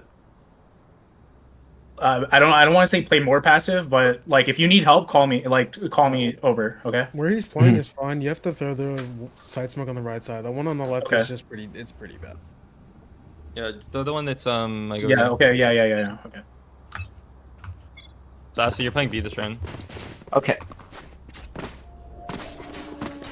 And that was the timeout from CC. Looking like their comms, their vibes just seem a bit down in general. Not happy. Yeah, with how the especially game is compared to turning last out. game. Yeah, especially compared to last game when we heard their clear comms round. There is a palpable difference in their mood. Yeah, looking like they're trying to just keep people alive as Gage and the rest of CCL are just aggressing A. We'll be able to pick up landmines. That is their entry player for PM already down at the start of the round. As the rest of them try to walk up B here, they will fall into Senji Wendo's crosshair, hopefully. Recognizing that there is that there, knowing that the chamber is here. But immediately gets smoked off. As Senji Wendo only hope is to try to get a spam kill. But Rafi is already here to help with the retake as Neon is walking up in their spawn. But Pixel hears this. Pixel choosing to keep the Neon alive, but will kill him, leaving them in a 4v4. X does have a drone and dart for this post plant. As CJ will get pinged by the dart, but Aiden didn't kill at all? What? As Concrete trying to get these kills out, but the Cypher will come out as the rest of PM are just getting these gunfights. Yoda will pick up one, but it's a bit little too late. The time is running out on this bomb. As the rest of CCL are being forced to slowly take the space. And there's no time left at all for CCL. PM will win this round for them. 2 rounds in a row as no, Pixel will die. Leaving CCL's eco just so low for them now.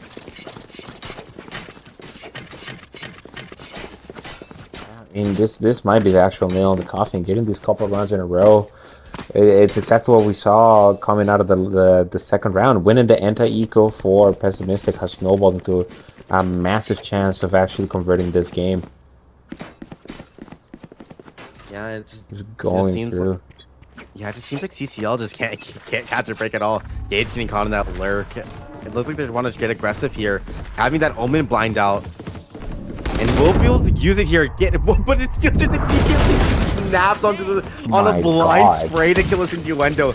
And now they just explode onto the site uncontested. There's nothing to stop them from getting this bomb down and getting to the post plant position that they need. This double sentinel post plant is absolutely deadly. The trip coming out from CT, the trip on the spike to make it so they can't just walk out. And look at all these crossfires. Spams! No, he spams Caver. There's no way that they get. This is how they lose this round. They will try to come out in the site, but immediately get stunned as Gage is left in a 1v5 and can't even pick up a single kill. match point for PM here. Match point. That's gonna be a tough round to lose. They're mentally gonna be so down at this point for CCL.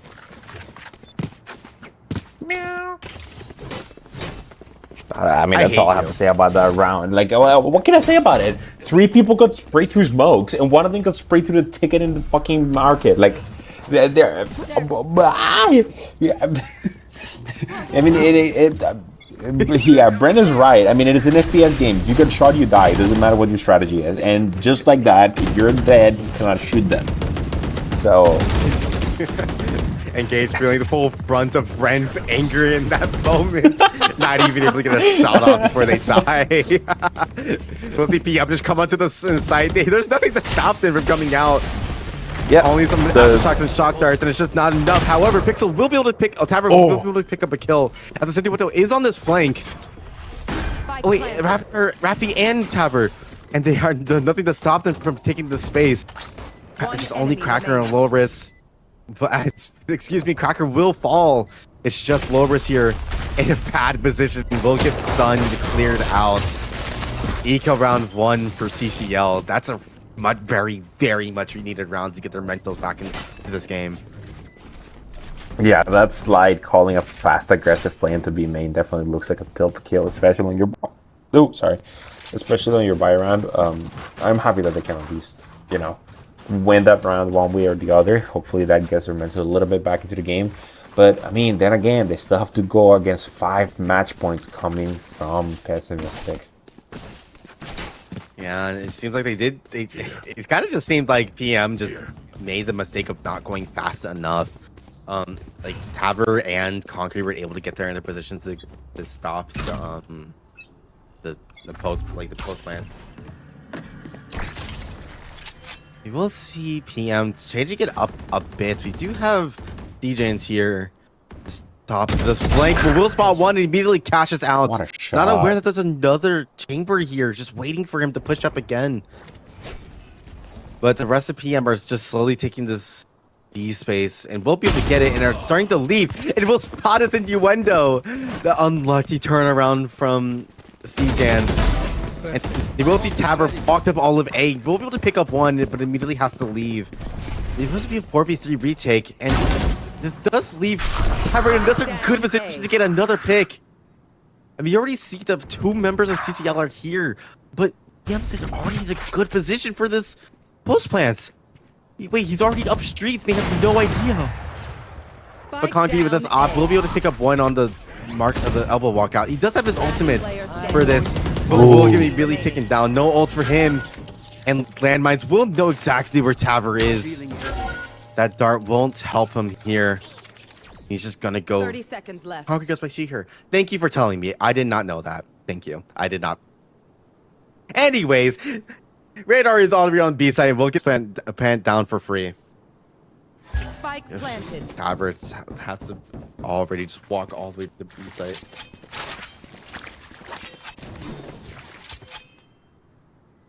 Well, I wasn't wrong in the first place, so screw you, Hoy. How dare you correct me?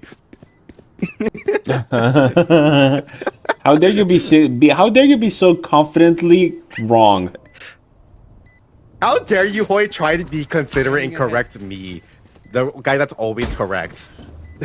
Well, this bomb doesn't have much time left on it, and Radar is here in main, having to play the post plants game here, and that flash coming out stopping them.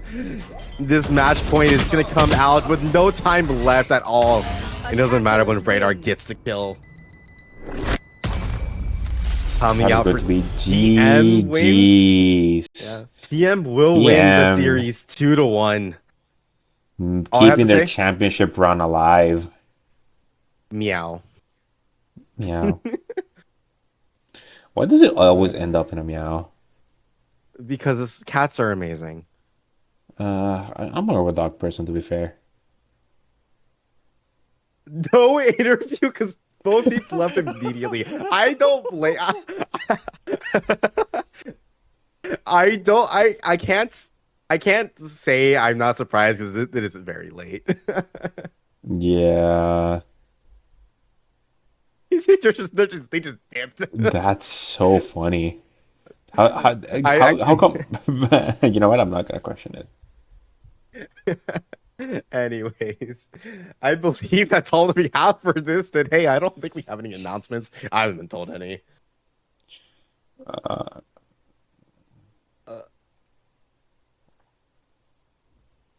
Oh. Yes, that is correct. I've been told by the voices in my head. Tomorrow we will have an announcement out. Just to give you a heads up, a new set of rules, mostly just clarifications and some insights into the rules I currently have.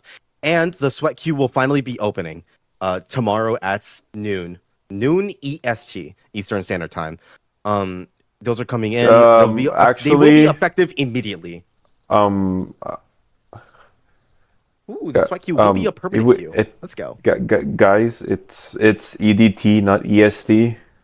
Shut up, Sierra. God damn it. No, I know I can't. That's the worst part. Anyways. Oh my. Get us out of here. Get us out, please. Yeah, please. Sweat queue opens tomorrow. There'll be an announcement. More rules coming in. If you're still here, if you have troubles, please submit a mod mail. For the love of God. That's all I have to say. I've been Zahn.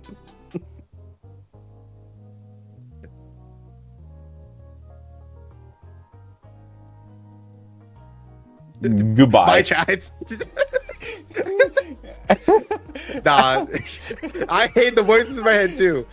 Hey, okay, bye, you know chat. what? This is the essence of the Underpeel. You cannot get pissed off at that. Rose, no interview because both teams left immediately. So, I guess not. Anyways, we're heading out for the night. Bye, y'all. Bye-bye.